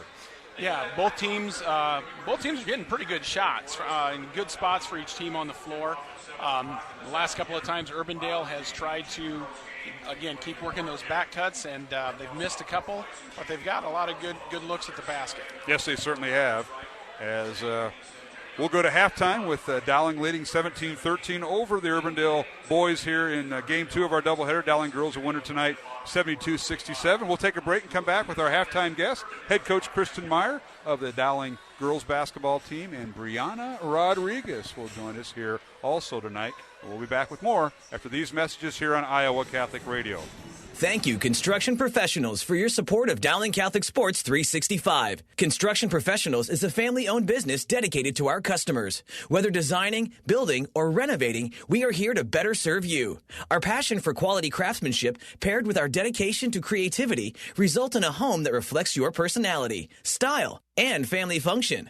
Construction Professionals. Design, build, renovate. CPCustomHomes.com. From our family to yours. God bless. Thank you, Dental Associates, for underwriting Dowling Catholic Sports 365. With over 40 years' experience, Dental Associates is a group dental practice with the mission of promoting optimum health and well-being to all patients, providing preventative, restorative, and cosmetic dentistry for the entire family. Message underwritten by Dr. Kenton Gleichman, Dr. Steve Karbaka, Dr. Christine Mulcahy, and Dr. Ben Nagel. Dental Associates, addressing your smile, needs, and dreams. Online at DesMoines-DentalAssociates.com. The home and away voice of Dowling Catholic Sports and Activities, Iowa Catholic Radio. KWKY Des Moines, K233BT Des Moines, KIHS Adel.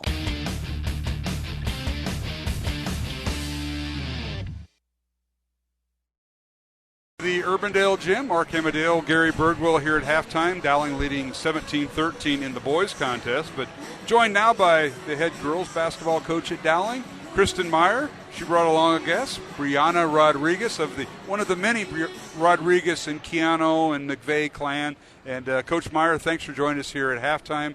Congratulations on the win. It's been a while. It's been a week since you played, so it's good to get back on the court. Yeah, we're just glad we could play this game tonight after getting it postponed last night. As you said, we haven't played since last Saturday, so we're ready to get back out here. We're glad you guys could make it here for tonight's broadcast. Well, I appreciate that, Coach, and what a game it was. Urbandale, a very scrappy team. Just when you think you can pull away from them, they come back. But your kids held in there, as I tell Coach DeVenny during the contest. All right, here's the fourth quarter again. We can't have Johnston and Southeast Polk all over again. You have enough points, but can you play the defense? And certainly you toughed it out in that fourth quarter as you not hung on, but just kind of withstood a very great challenge by Urbandale. Yeah, we got a little bit of a cushion there in the third, and then they just kind of chipped away, and they made quite a few threes. I think I looked at the scorebook; they made 11 total. And so, like I said, defensively we struggled a little bit, but made some free throws. Brianna hit two big ones there at the end. Caitlin made some free throws.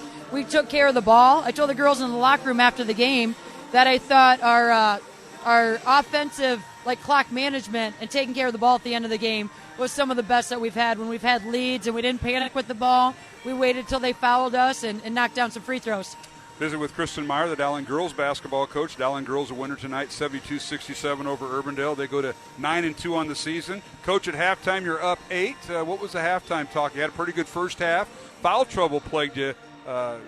Plagued the team. Seemed like there was over 20 fouls called in that first half alone. Second half kind of leveled out, but as Steve and I were talking about, they were legitimate fouls, and it's just maybe having the week off, I don't know, but you adjusted to that in the second half. Talk about what you said to the team at halftime. Yeah, I mean, they were calling a tighter game tonight, and as you said, we didn't adjust very well. We saw they were calling fouls, a little bit tighter, so then we needed to adjust. Our game plan coming in, especially defensively, was to hold them to a whole lot less than 67, but it did look like we hadn't played a game in a while, and we were just a step slow a few times on defense, and you got to give them credit. They shot the ball really well from the three-point line. They had a couple girls who, we were playing the percentages, and they came out and knocked down some shots. So to their credit, they hit some shots, and we adjusted okay. And I thought defensively they did a pretty good job as well. Well, you got one of the gym fee girls to foul out, but you couldn't get the other one.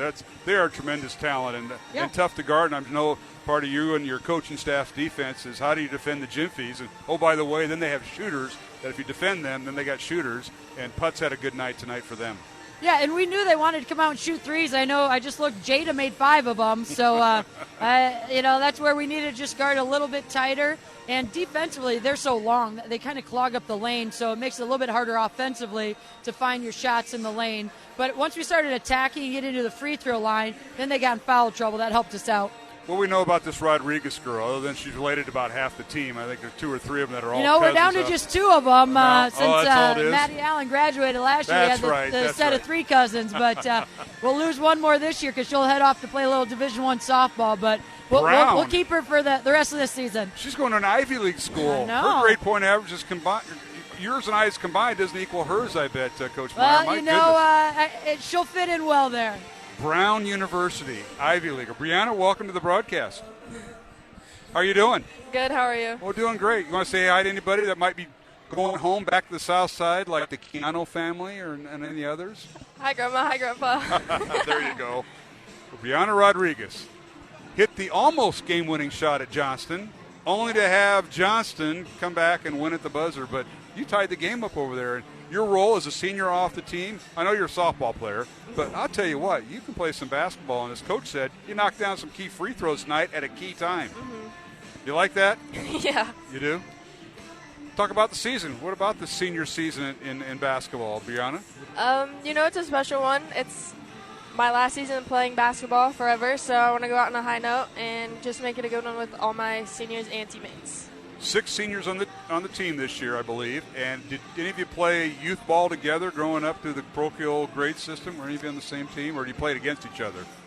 I think most of us played against each other. Uh-huh. Makes it better. And then Coach has to kind of get you all together and get on the same page. Mm-hmm. Brianna, talk about, obviously, the Johnson game was exciting, but you're going to get them in 2 weeks. Yep. I think it's about 2 weeks from yesterday, so that's all down the road. But what a year you've had. You went up to Minnesota and won both games in Minneapolis, and then going to Chicago last Saturday, knocking off one of the top teams out of the Chicago area. Those bus rides are a lot of fun? Yes. Are they more fun on the bus than at practice? That's a tough one. Oh, yeah, because Coach is right there, yeah. Yeah. All right. Well, what a season you've had. What's your favorite part of the what's your skill that you bring to defense, offense, special teams? What is it, Brianna, in basketball? Whatever Coach needs me to do. Wow. That's the right answer, right? Yes. Ding, ding, ding. Correct. All right, Coach, you describe Brianna. What do you see in her this year as a senior? Doesn't start, but contributes a lot. What do you see out of Brianna? I think Brianna's just one of our all-around players. We can match her up defensively. She's had to guard posts at times. She'll guard guards. She's shooting well for the three-point line. I think she's shooting 50%. She's knocking down free throws. We trust her to handle the ball when we need it. Back up as Grace or Emma coming in and kind of fill those minutes to give those girls a breather and just give us a little spark defensively. Always being in the right spot and boxing out. She got that big rebound off the missed free throw. Saw that. And then she got fouled to shoot her free throw. So she had a couple key rebounds tonight, taking care of the ball. Like she said, she'll just kind of do whatever we ask of her, and each night it's a little bit different. All right. Well, thank you both for being here at halftime. Brianna, last chance. I know you already said hi to Grandma and Grandpa. Shout out to anybody else listening, like Mom and Dad. Hi, Mom and Dad. Okay. All right. Shout out to Olwine. Yeah, if they're still listening. They were earlier. They were? Well, hopefully they are. Best of luck to you. It's, Ankeny and Ames next week. Best of luck. All right, thank you very much. All right, Coach Christian Meyer and Brianna Rodriguez joined us here at halftime. Thank you both as we get the chairs back for the second half, and we'll take a 1-minute break and return. It's Dowling leading Urbandale 17-13 over the Urbandale Jayhawks here at halftime in the boys contest. Earlier tonight, the Dowling girls improved their record to 9-2. With a 72-67 win over Urbandale. And we'll be back after these messages for the start of the second half of the boys' game here on Iowa Catholic Radio. Support for Iowa Catholic Radio's broadcast of Dowling Catholic sports and activities is provided by Kemin, a global ingredient manufacturer using science to transform the quality of life for 80% of the world. Kemin is on the leading edge of molecular science, manufacturing more than 500 specialty ingredients for the human and animal health and nutrition, pet food, aquaculture, nutraceutical, food technologies, crop technologies, and textile industries. Kemin strives to sustainably transform the quality of life every day for 80% of the world with their products and services. Kemin, using science to transform the world. Online at kemin.com. Thank you to Mercy One for their support of Iowa Catholic Radio. From the cardiovascular experts at the Iowa Heart Center to the pediatric services of Mercy Children's Hospital and Clinics, Mercy provides complete care for Central Iowa's adults and children with more than 50 primary care and specialty clinics in the Des Moines area. Find a convenient Mercy One location near you. Online at mercydesmoines.org.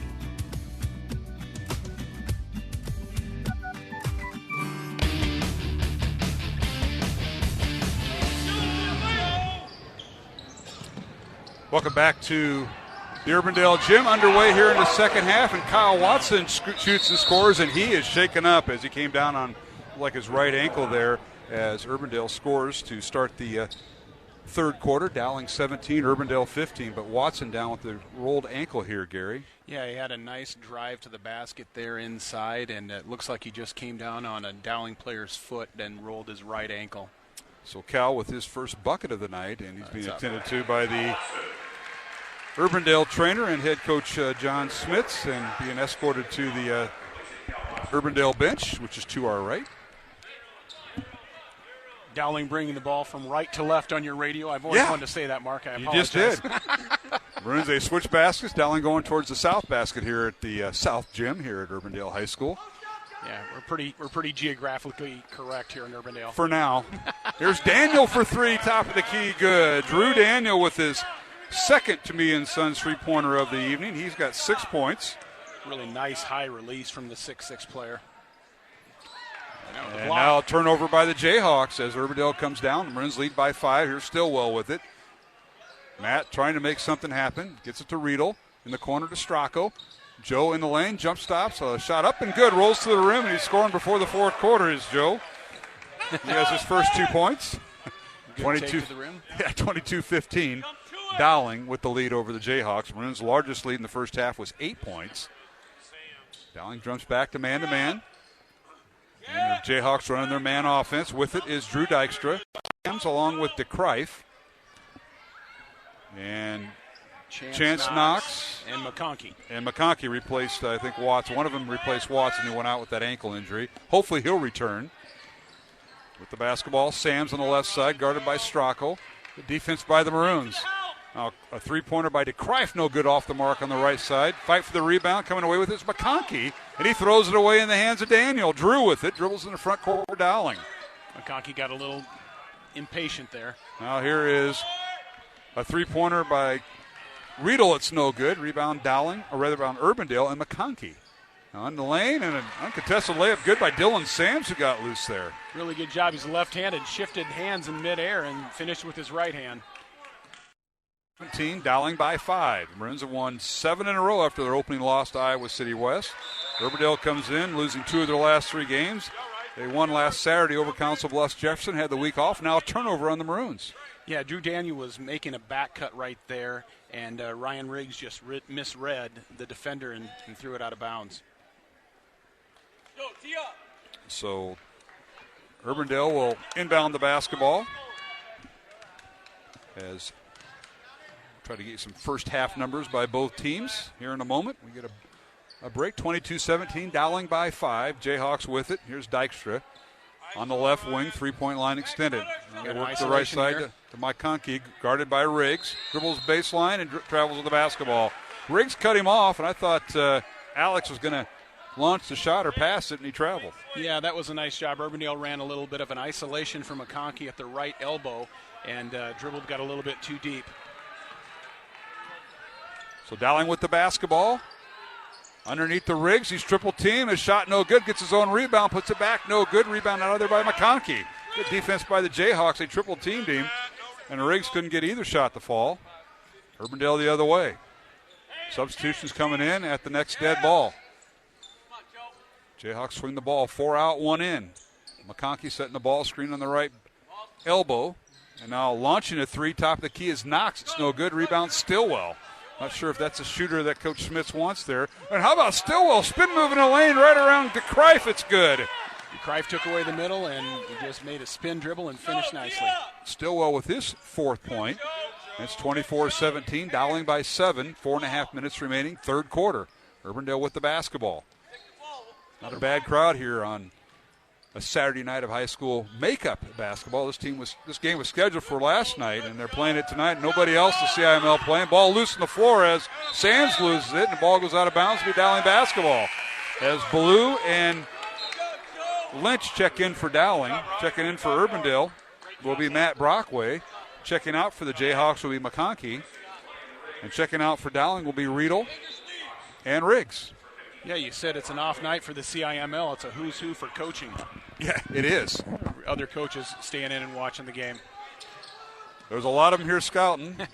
Guy to our left shoulder, Bob Fontana, who I spent 10 years with at Carlisle. He's now the Centennial head coach up here taking notes. Yeah, he'll see both these teams later. Yep. Now Stracco on the baseline. Can't get the shot to fall. Kicks it out to Daniel for 3, and it's good. Drew with his 3rd 3 of the night. That's his second one here in the third quarter. Just a really nice high release, gets good rotation on the basketball. Believe it or not, he was held to 2 points against Hoover on Tuesday night, and we got a full timeout. We'll take one ourselves. 3:33 remaining, third quarter. Dowling 27, Urbandale 17. Back in 1 minute on Iowa Catholic Radio. Support for Dowling Catholic Sports is provided by Two Rivers Glass and Door, creating commercial glass and aluminum storefronts. Also serving your home needs by creating custom frameless shower doors, mirrors, glass tabletops, and specialty glass. Two Rivers Glass and Door. Design, fabrication, and installation. 515-222-4860. Online at tworiversglass.com. Two Rivers Glass and Door. Serving imaginations since 1992. Thank you, R&R Realty Group, for supporting Dowling Catholic Sports 365. R&R Realty Group is an Iowa commercial real estate owner and developer that provides services for all commercial real estate needs, including brokerage, interior space planning, real estate management, construction, and more. R&R Realty Group has been accommodating business expansions and real estate solutions since 1985, solving commercial real estate needs. R&R Realty Group, establishing long-term relationships built on trust.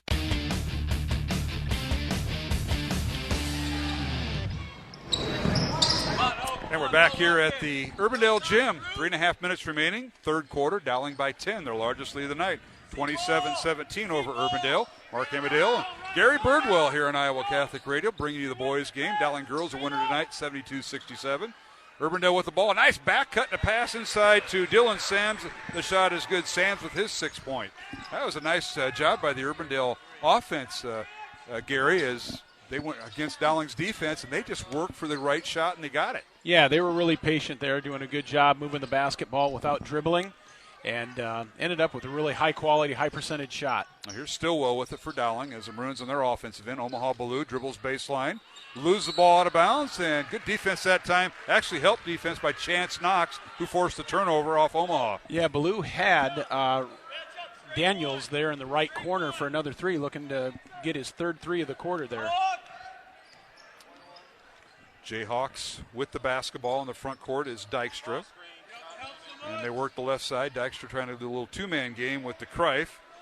Dowling kind of defends that.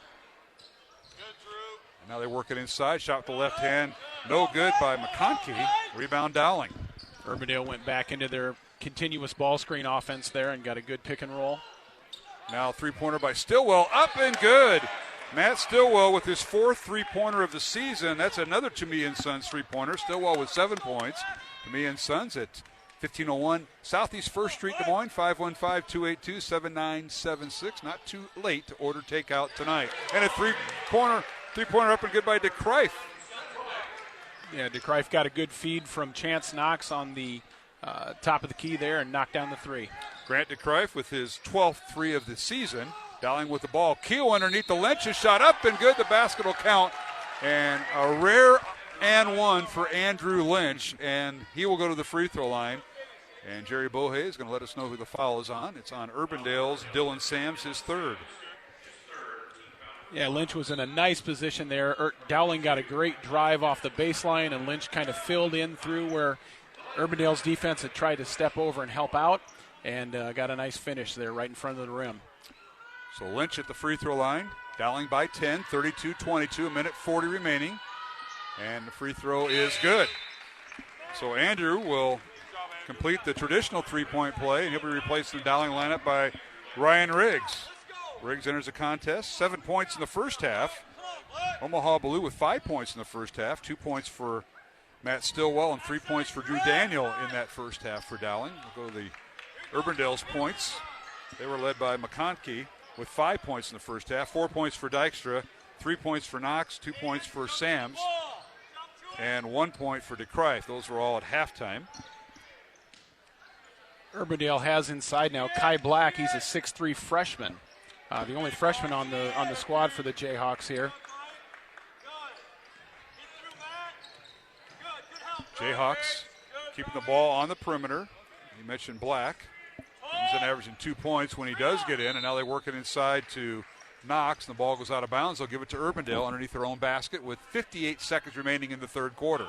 Urbandale showing really good patience with the basketball, working the ball from side to side, trying to get a good look here. Like Dowling may zone this. Maybe not. Nope, they're going to stay man-to-man out of the inbounds play. Urbandale gets the ball out, and a long three by DeCrife. Up and in and out, no good. Rebound Stillwell and Dowling. Stillwell will bring it across the timeline. It's Stillwell Michael Keel, Omaha Ballou, Ryan Riggs, and Drew Daniel, the 5 on the floor for Dowling against Urbandale's man-to-man defense. On the baseline, shot up and good by Stillwell. His body's hit the floor, and I think Sam's tried to draw the charge. Yeah, Stillwell's got a lot of strength there and did a nice job of finishing right at the rim. He's got 7 of his 9 points here in the third quarter. 20 seconds remaining, Dowling by 13. 35-22. Coming off a ball screen is Sams, and that's broken up by Keel. Who else? And we've got a jump ball called, and who else but Michael Keel, the All-State linebacker, the MVP of the state title game, creates havoc there. Yeah. Why would you run anything through him? I tell you, the other thing that was really neat about that is right at the middle of the jump circle in the middle of the floor, you had about 4 or 5 athletes there just working hard for the basketball. That's a lot of fun to see. All right, Dowling with the ball on the alternate possession arrow. And now we've got carrying the basketball on Stillwell. And, yeah, Matt kind of got underneath it and pitched it. Now we got debris on the floor. Hopefully they'll take care of that. And they did. Somebody lost their toy over there. Always stinks when that happens. Jerry Bohe picks it up and hands it to the mom. That was 5 rows up. He tossed it a mile. That's a good arm. 2 seconds remaining, and 3-point shot by Dykstra at the horn. No good for the Jayhawks. And we've come to the end of the third quarter here at the Urbandale Gym with the score. Dowling 35, Urbandale 22. Along with Gary Birdwell, I'm Mark Amadale, back with the fourth quarter in 1 minute here on Iowa Catholic Radio. Thank you to me & Sons for your support of Dowling Catholic High School basketball. To me & Sons is an Italian family restaurant with old country authentic Italian food. Enjoy the local atmosphere where you may even spot a priest, politician, or even Willie Farrell. Take advantage of To me & Sons bocce ball court with the kids while enjoying Tomia's homemade bread, pasta, and real Italian homemade desserts. To me & Sons is located on Southeast 1st Street, just south of downtown Des Moines and around the corner from Graziano Brothers. 515-282-7976, tomeandsons.net.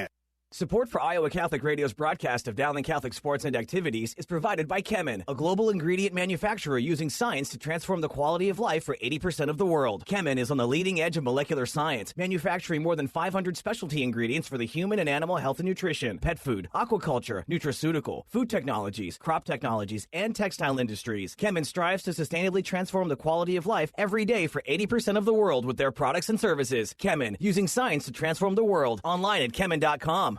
The home and away voice of Dowling Catholic sports and activities, Iowa Catholic Radio. KWKY Des Moines, K233BT Des Moines, KIHS Adel.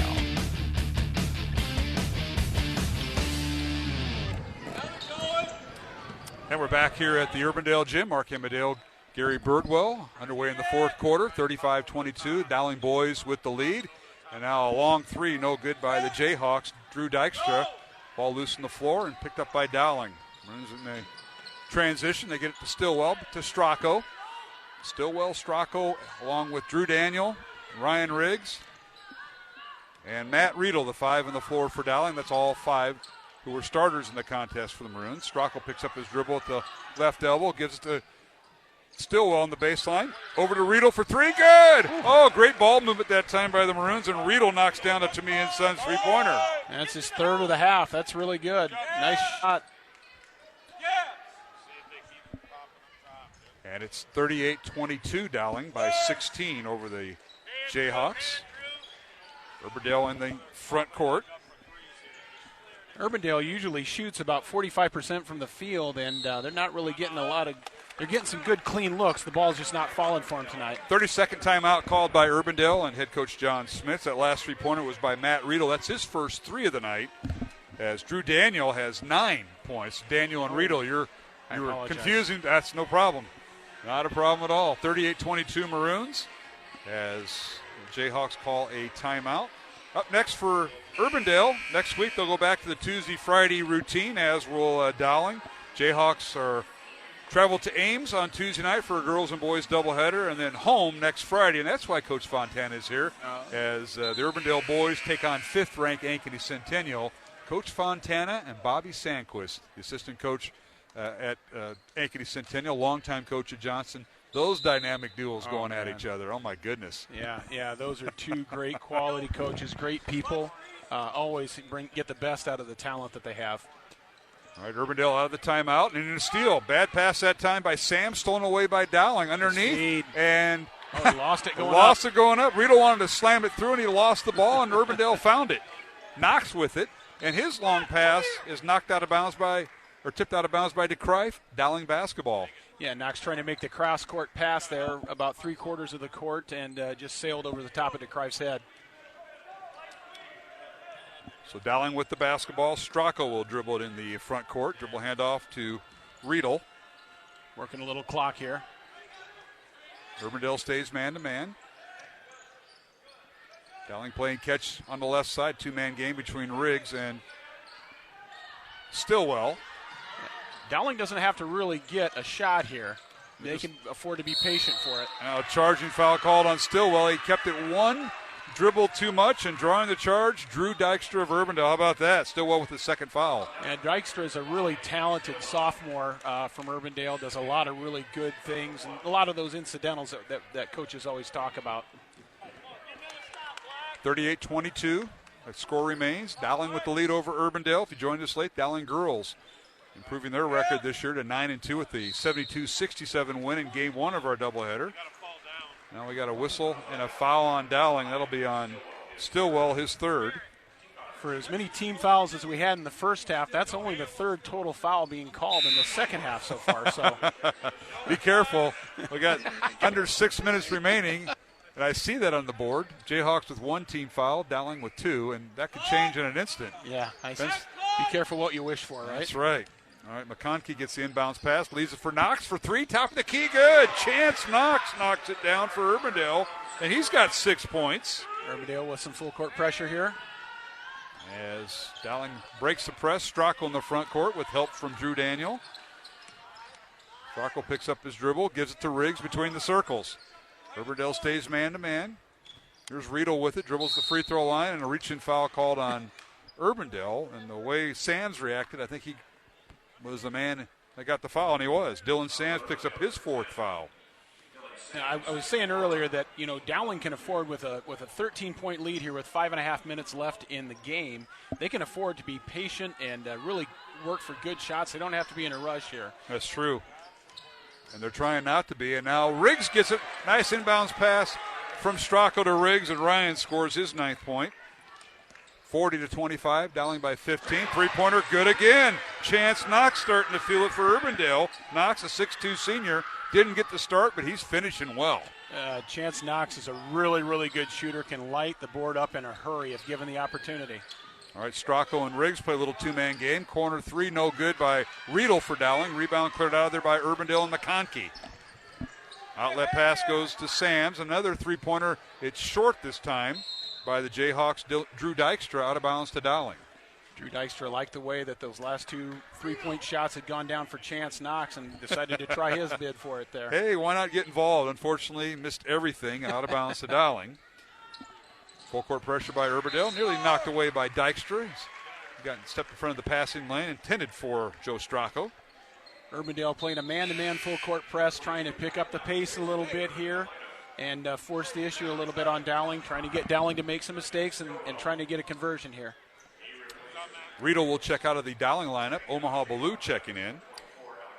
Free throws tonight. Dowling 4 out of 5 from the line as a team. Urbandale 3 out of 6 as a team going into the fourth quarter, and we have yet to see a free throw here in the fourth quarter. Full court pressure by Urbandale. Dowling gets to Drew Daniel in the front court. It's Stracco and Stillwell, the two guards for the Maroons. Ballou and Drew Daniel, the forwards, and Ryan Riggs at center. The 5 on the floor for Dowling right now. Here's Stracco. Stops at the right elbow. Leave it for Stillwell on the baseline. And his shot up and good. He went around two defenders, went around Sams and Knox to make the basket. That was a really nice move, really nice attack of the basket there. 11 points for Matt Stillwell to lead Dowling. Ryan Riggs with 9 points. 42-28. This is almost the identical score of Tuesday night's Dowling win over Hoover. Low scoring, defensive minded. And that was a non-division game in the CIML. This is a division game. Yeah. I tell you, Stillwell showed really good patience with the basketball as he attacked, had two defenders rotate over him, and he didn't panic, and that's a really good trait for a basketball player to have. Fouls on Ryan Riggs after that shot was no good. I thought it hit the basket support, but they called a foul on Riggs, out of bounds to Urbandale. It's a third team foul on Dowling, 2 on Urbandale. Long three coming. It's no good by the Jayhawks. Drew Dykstra, rebounded by Stillwell. He took a shot there, and a whistle and a foul on Urbandale. Dykstra's three-point shot there, he didn't really have his feet well underneath him and was kind of leaning back on the shot, and that's tough to get it and push the ball 20 feet there. Grant DeCrife picks up the foul, his first. Team foul number 3 on the Jayhawks. Dowling also with 3 fouls. 3:35 remaining, fourth quarter. Dowling boys leading 42-28 over Urbandale. Maroons trying for the doubleheader road sweep. Be nice for Dowling to try and get something inside here. Here's a Ballou in the lane and leads with a shoulder and an offensive foul. That's a great call because Omaha ducked his shoulder. Urbandale defender was somewhat moving, but he initiated contact. Offensive foul on Omaha Ballou. Great defense by Urbandale. Yeah, Ballou's trying to make something happen there and just got his shoulder into the defender. 42-28 Maroons. Urbandale with the basketball in the front court. Driving baseline is Sands, and he draws a foul on Stracco. On Joe, that'll be his second. Team foul number 4 on Dowling.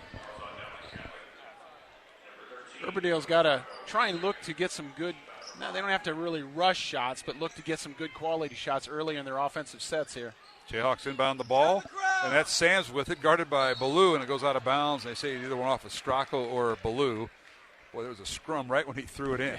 Yeah, Sam's never really got a handle on the basketball, and then extra hands in on defense, and it went off of Dowling to be Urbandale's ball. Jayhawks inbound it to Knox. Top of the key it goes to Dykstra. They swing it to the left side over to Sams. Now right side it goes on the wing to DeCrife. He looks inside. Posting up is Kai Black, as you mentioned earlier, the freshman, who's playing a little bit of the post position for Urbandale. Working inside, shot up off the back iron, bounced around, no good. Rebound Riggs, and he's double teamed. Outlet pass finally to Stracco. Down court to Stillwell, and he steps on or dribbles on the sideline, and it'll be turnover back over to Urbandale. That's just court awareness. Stillwell's got to know where he's at on the floor in terms of transition and was just a little bit too wide over on the right side of the floor. All right, Grayson Smits checks in for Urbandale, 6-foot sophomore. In the lineup, he wears number 14. For head coach John Smits, no relation. Got to preface that. Dowling's got the same issue with the Daniels, Drew and Simon. All right, here's Stillwell with it. It's to Riggs. They break the press. 2.5 minutes remaining. Dowling 42, Urbandale 28. Dowling playing keep away. Yeah, sorry. Urbandale's extending their pressure a little bit with Dowling trying to keep the ball away from them at this point of the game. Stillwell with it, and we've got a timeout Dowling.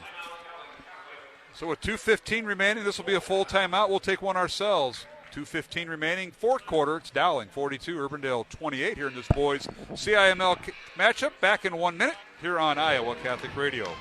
Support for Dowling Catholic Sports 365 is provided in part by Ashworth Vision Clinic with 2 licensed optometrists, Barbara Sheets, a Dowling Catholic graduate, and Dr. Todd Pedig.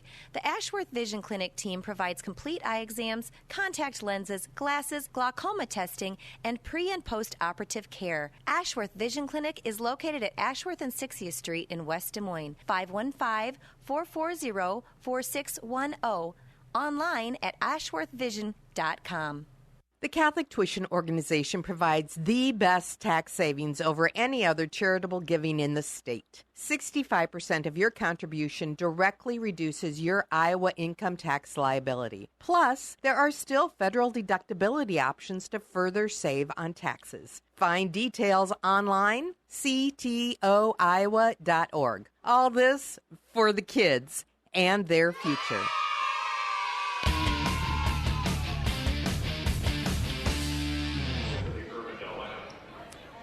And we're back here at the Urbandale Gym. Mark Amadeo, Gary's Birdwell, and we've got whose ball? Dowling's basketball. I'm trying to think when the timeout was called. It was called by Coach O'Connor.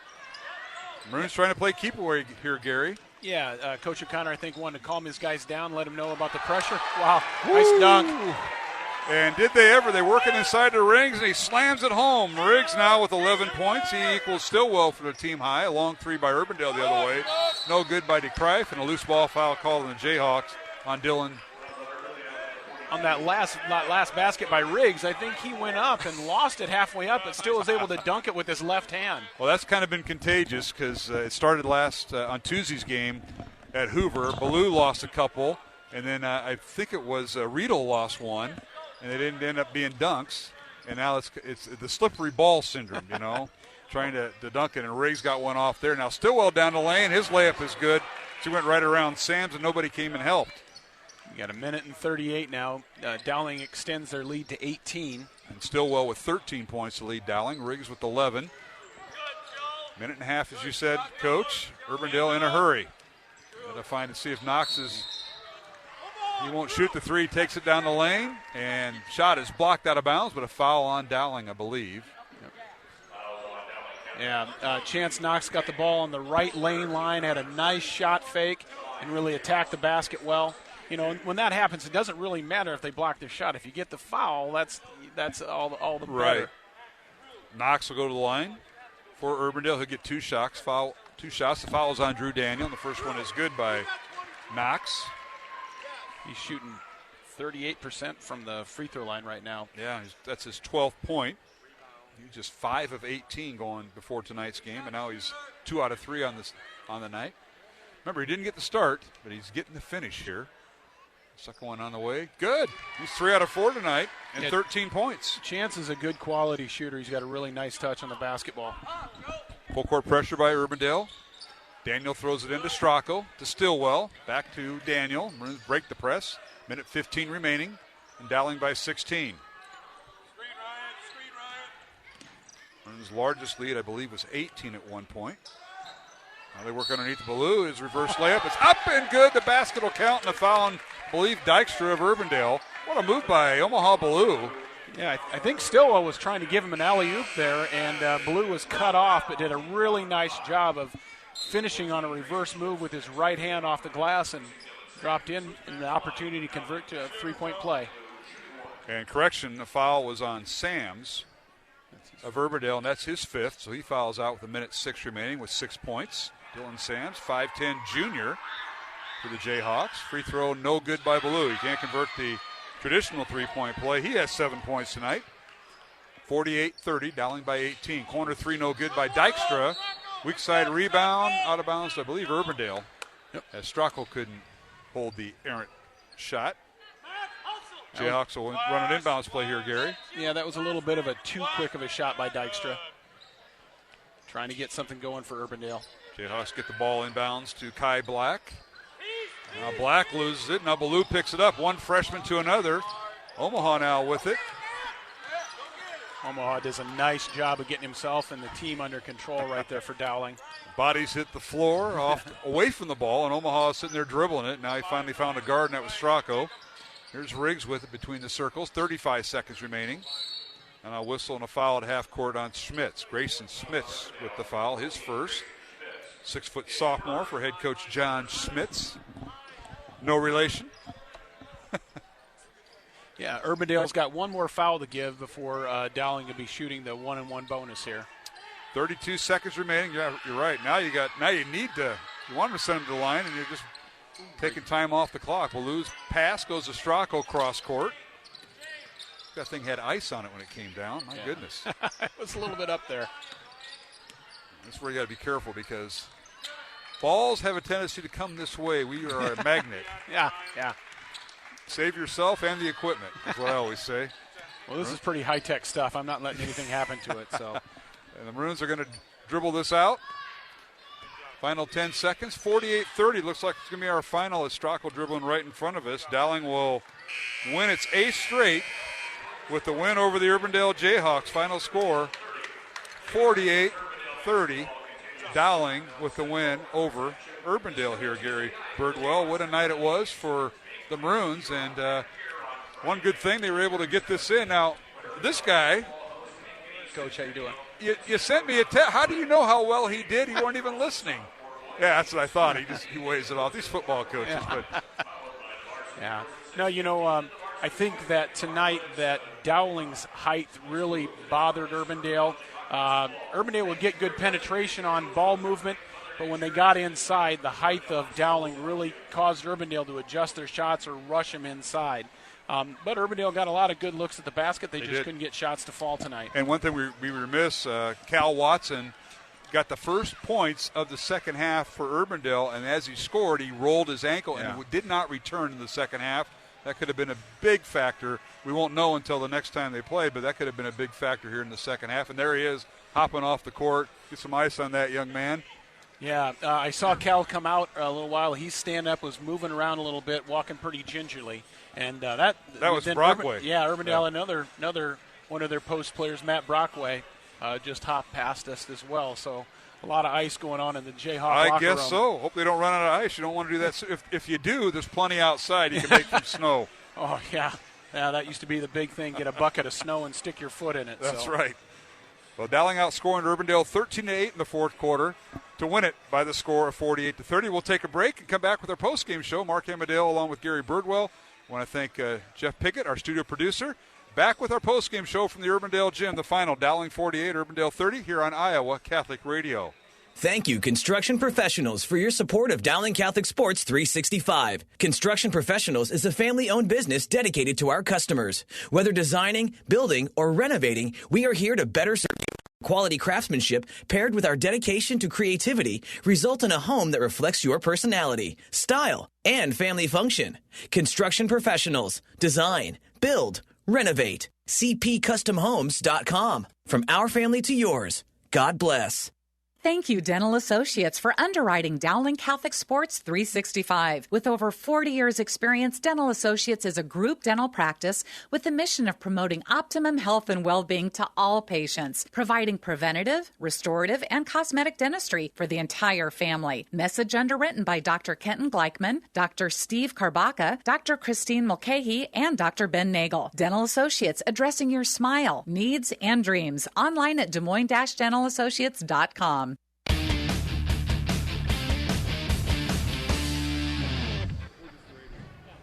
Welcome back to the Urbandale Gym. Mark Amadale, Gary Birdwell here in Game 2 of our girls and boys doubleheader, and Dowling with the win 48-30 over Urbandale. Dowling boys now 8-1 on the season. They've won 8 straight since their opening night loss to the number 1 ranked Iowa City West Trojans back in Iowa City back in November of all times. But Dowling's put on run off 8 in a row. Urbandale now falls to 5-4 on the season. They're 0-4 in Central Conference play, as Jayhawks now have lost 3 of their last 4 games. Jayhawks did win last Saturday over Council Bluffs Jefferson 69-40. Urbandale will play at Ames on Tuesday night, and then next Friday they will be hosting number 5 Ankeny Centennial in a girls and boys doubleheader. For Dowling, the Maroons are home to Ankeny and Ames next week. And we'll have both games on Iowa Catholic Radio. And the following week, they're home to Waukee and Johnson. So how about that for CI? Do you miss that stuff? Prepping for the Ankenys, the Ames, the Waukees, and Johnson, Coach Birdwell, and either girls or boys play, because you coach both teams here at Urbandale. Yeah, no, I don't miss the late nights of watching film and stuff like that. You know, the one thing that I miss the most is the special relationship you get to have with the players, and getting a chance, week in and week out, and night in and night out, and just getting a chance to talk to the other coaches in the league. They're just some great people around in the CIML that are leading the young people in this great game of basketball. And luckily, I've been able to keep up a good relationship with 99.9% of everybody. And it's a lot easier now. They like me and stuff like that. So that's because you're not on the bench coaching against us. That's one of the major things is you're no longer coaching against us. So, yeah, we love you. We love you. Well, yeah, I don't know how much of a threat I ever was, but They were wars. Mayhaus and I in Livonia came against your sophomore group here, coaching under Bjorkman. It was a war every time. We always faced each other twice a year. Yeah, but it was always fun, though. That level of competition is so much fun.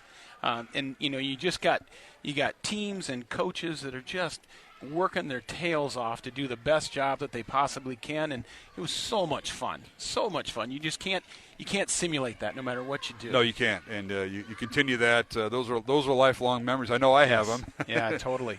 It's and it's so much fun to then to get to see you or some of the other coaches around the league. Then if you see them out on the town or you see them at games and just having a chance to say hi and reminisce about games and you remember this night and you remember that night. Exactly. And it's great. All right, let's run down scoring before we take our final break. For Dowling, the Maroons had 2 players in double figures tonight.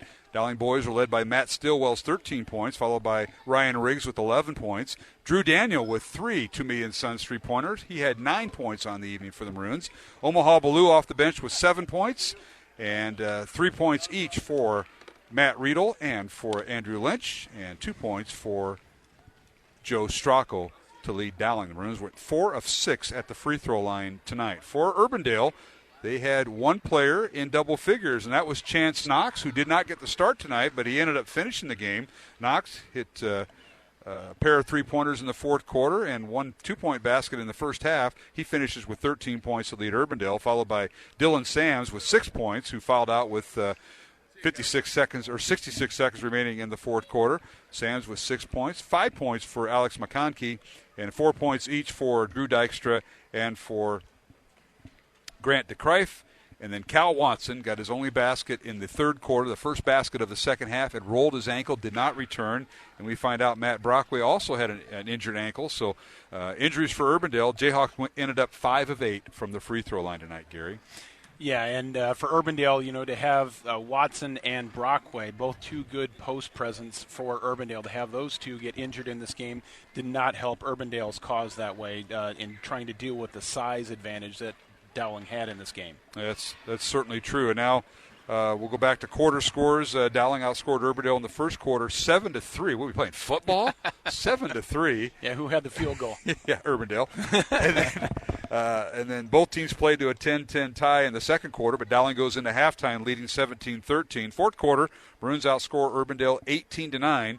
Dowling had a 35-22 lead going into the fourth quarter, and the Maroons outscore Urbandale 13-8 in the fourth quarter and win it 48-30 over the Jayhawks. Again, Dowling improves to 8-1 in the season. Urbandale falls to 5-4 in boys play.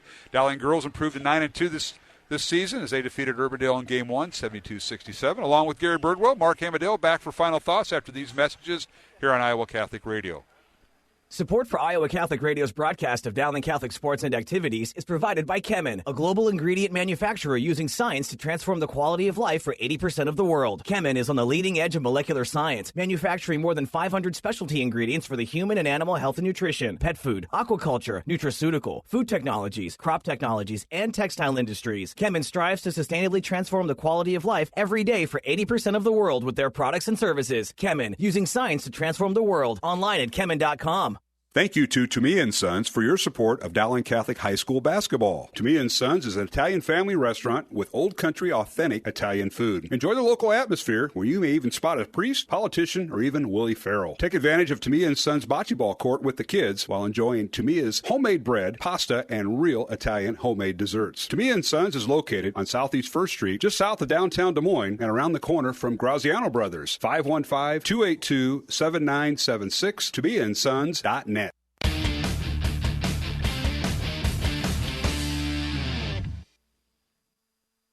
Welcome back to the postgame show here on Iowa Catholic Radio. Mark Hamadale, Gary Birdwell tonight here sitting in with me and enduring all that I do. You got Swaim needed a night off from me, and then I called you and you accepted. That led to your demise on a Saturday night. No, this is a lot of fun. Had a great time.